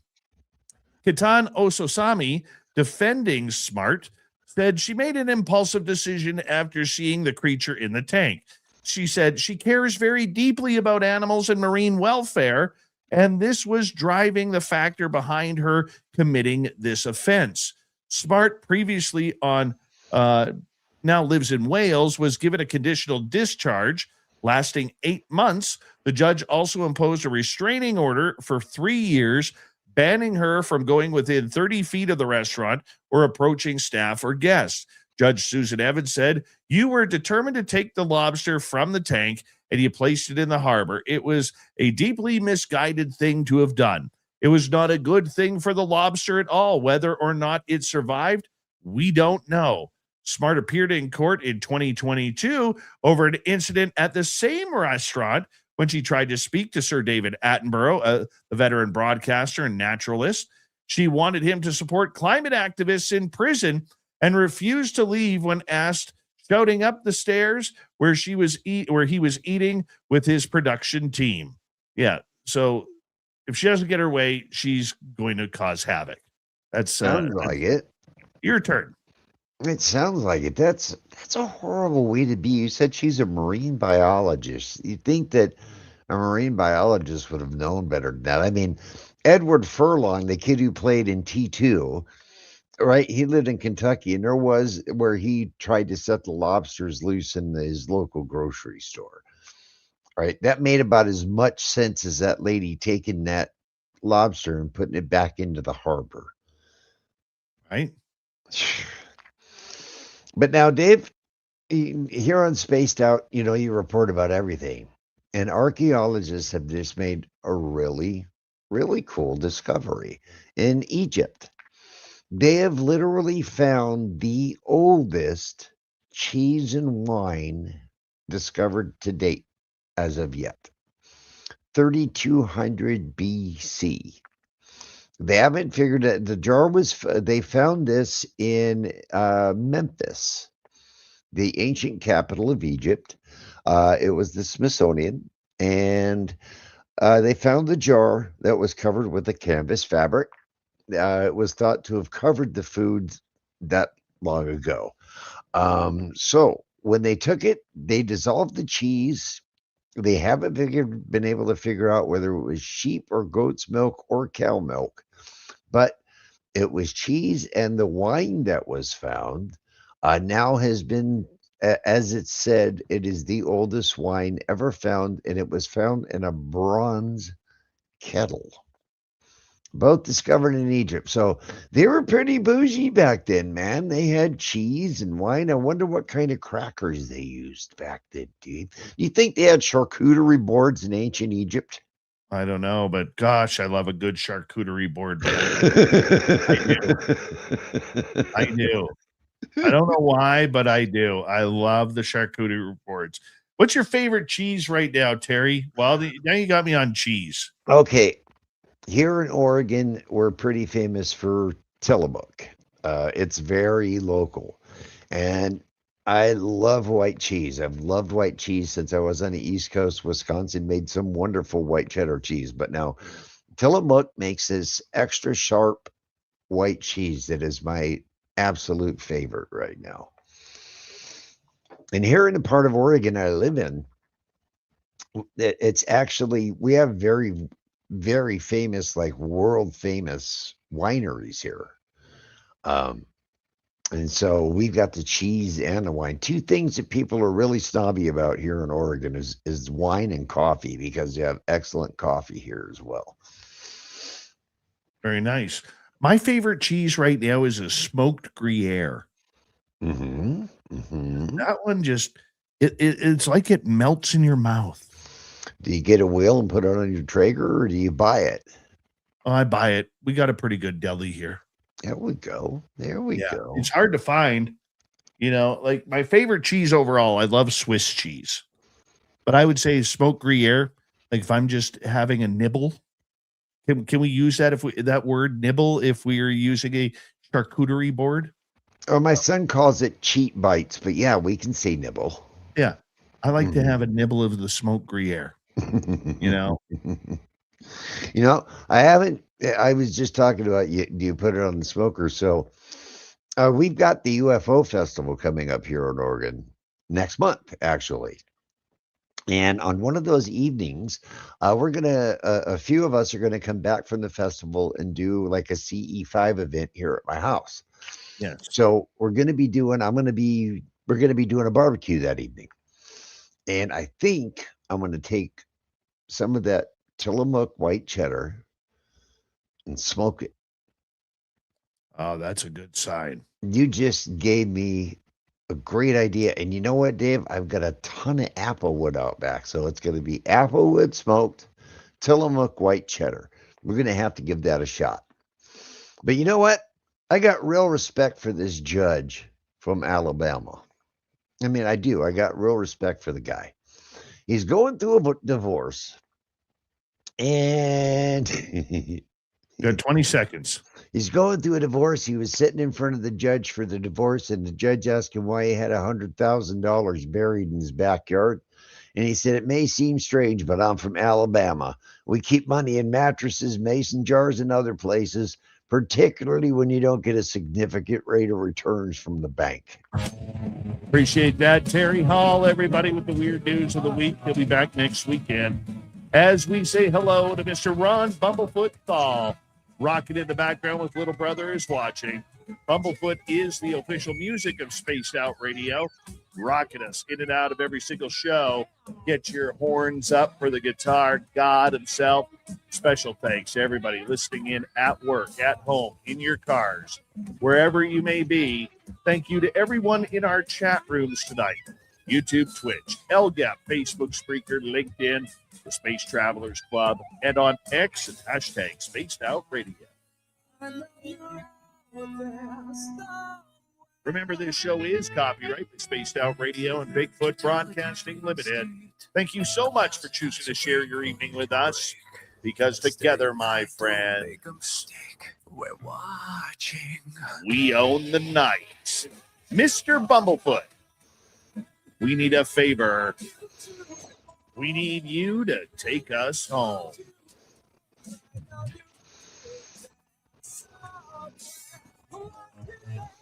Yes, the Woo train has docked for the night, but soon, my friends, we shall ride again. Your seats are always available. Your tickets never expire. And if you want to bring a friend, we've got room for them too. Good night, everybody.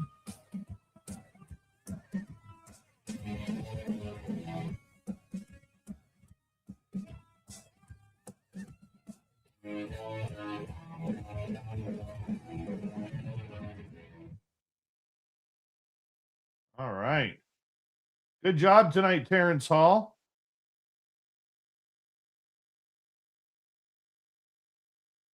I didn't mute you, did I? No. You gotta pull your microphone down. I don't hear you. Time to log her out, log her back in over, and listen to Mr. Dave. There you go. Thanks for having me, guys. I hope y'all have a wonderful evening. Have a wonderful rest of your week.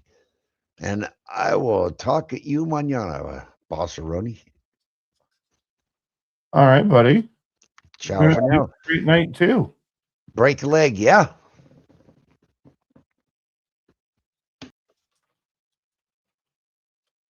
That's Terry Hall, everybody. All right, let's get that over there. Let's get that there. And for the rest of you, I got to call it the night here as well, because I'm going to be joining WABC here in a couple of minutes. We'll see you over there listening in. Take care, everybody. Thank you to our super chatters, Louis ×4, T-Bone, Candace, and Kitty. Appreciate you. Tomorrow night on the show, Dave Spinks is going to join us. Hauntings and Ghosts tomorrow night on the show. Make sure you tune it on in 9 p.m. Pacific, midnight Eastern. Don't forget to leave a comment after this show. It helps us with the algorithms. And let us know what you thought of the Ouija board and Karen A. Dahlman. We'll talk to you soon, everybody. Good night.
Stay healthy, my friend. You too.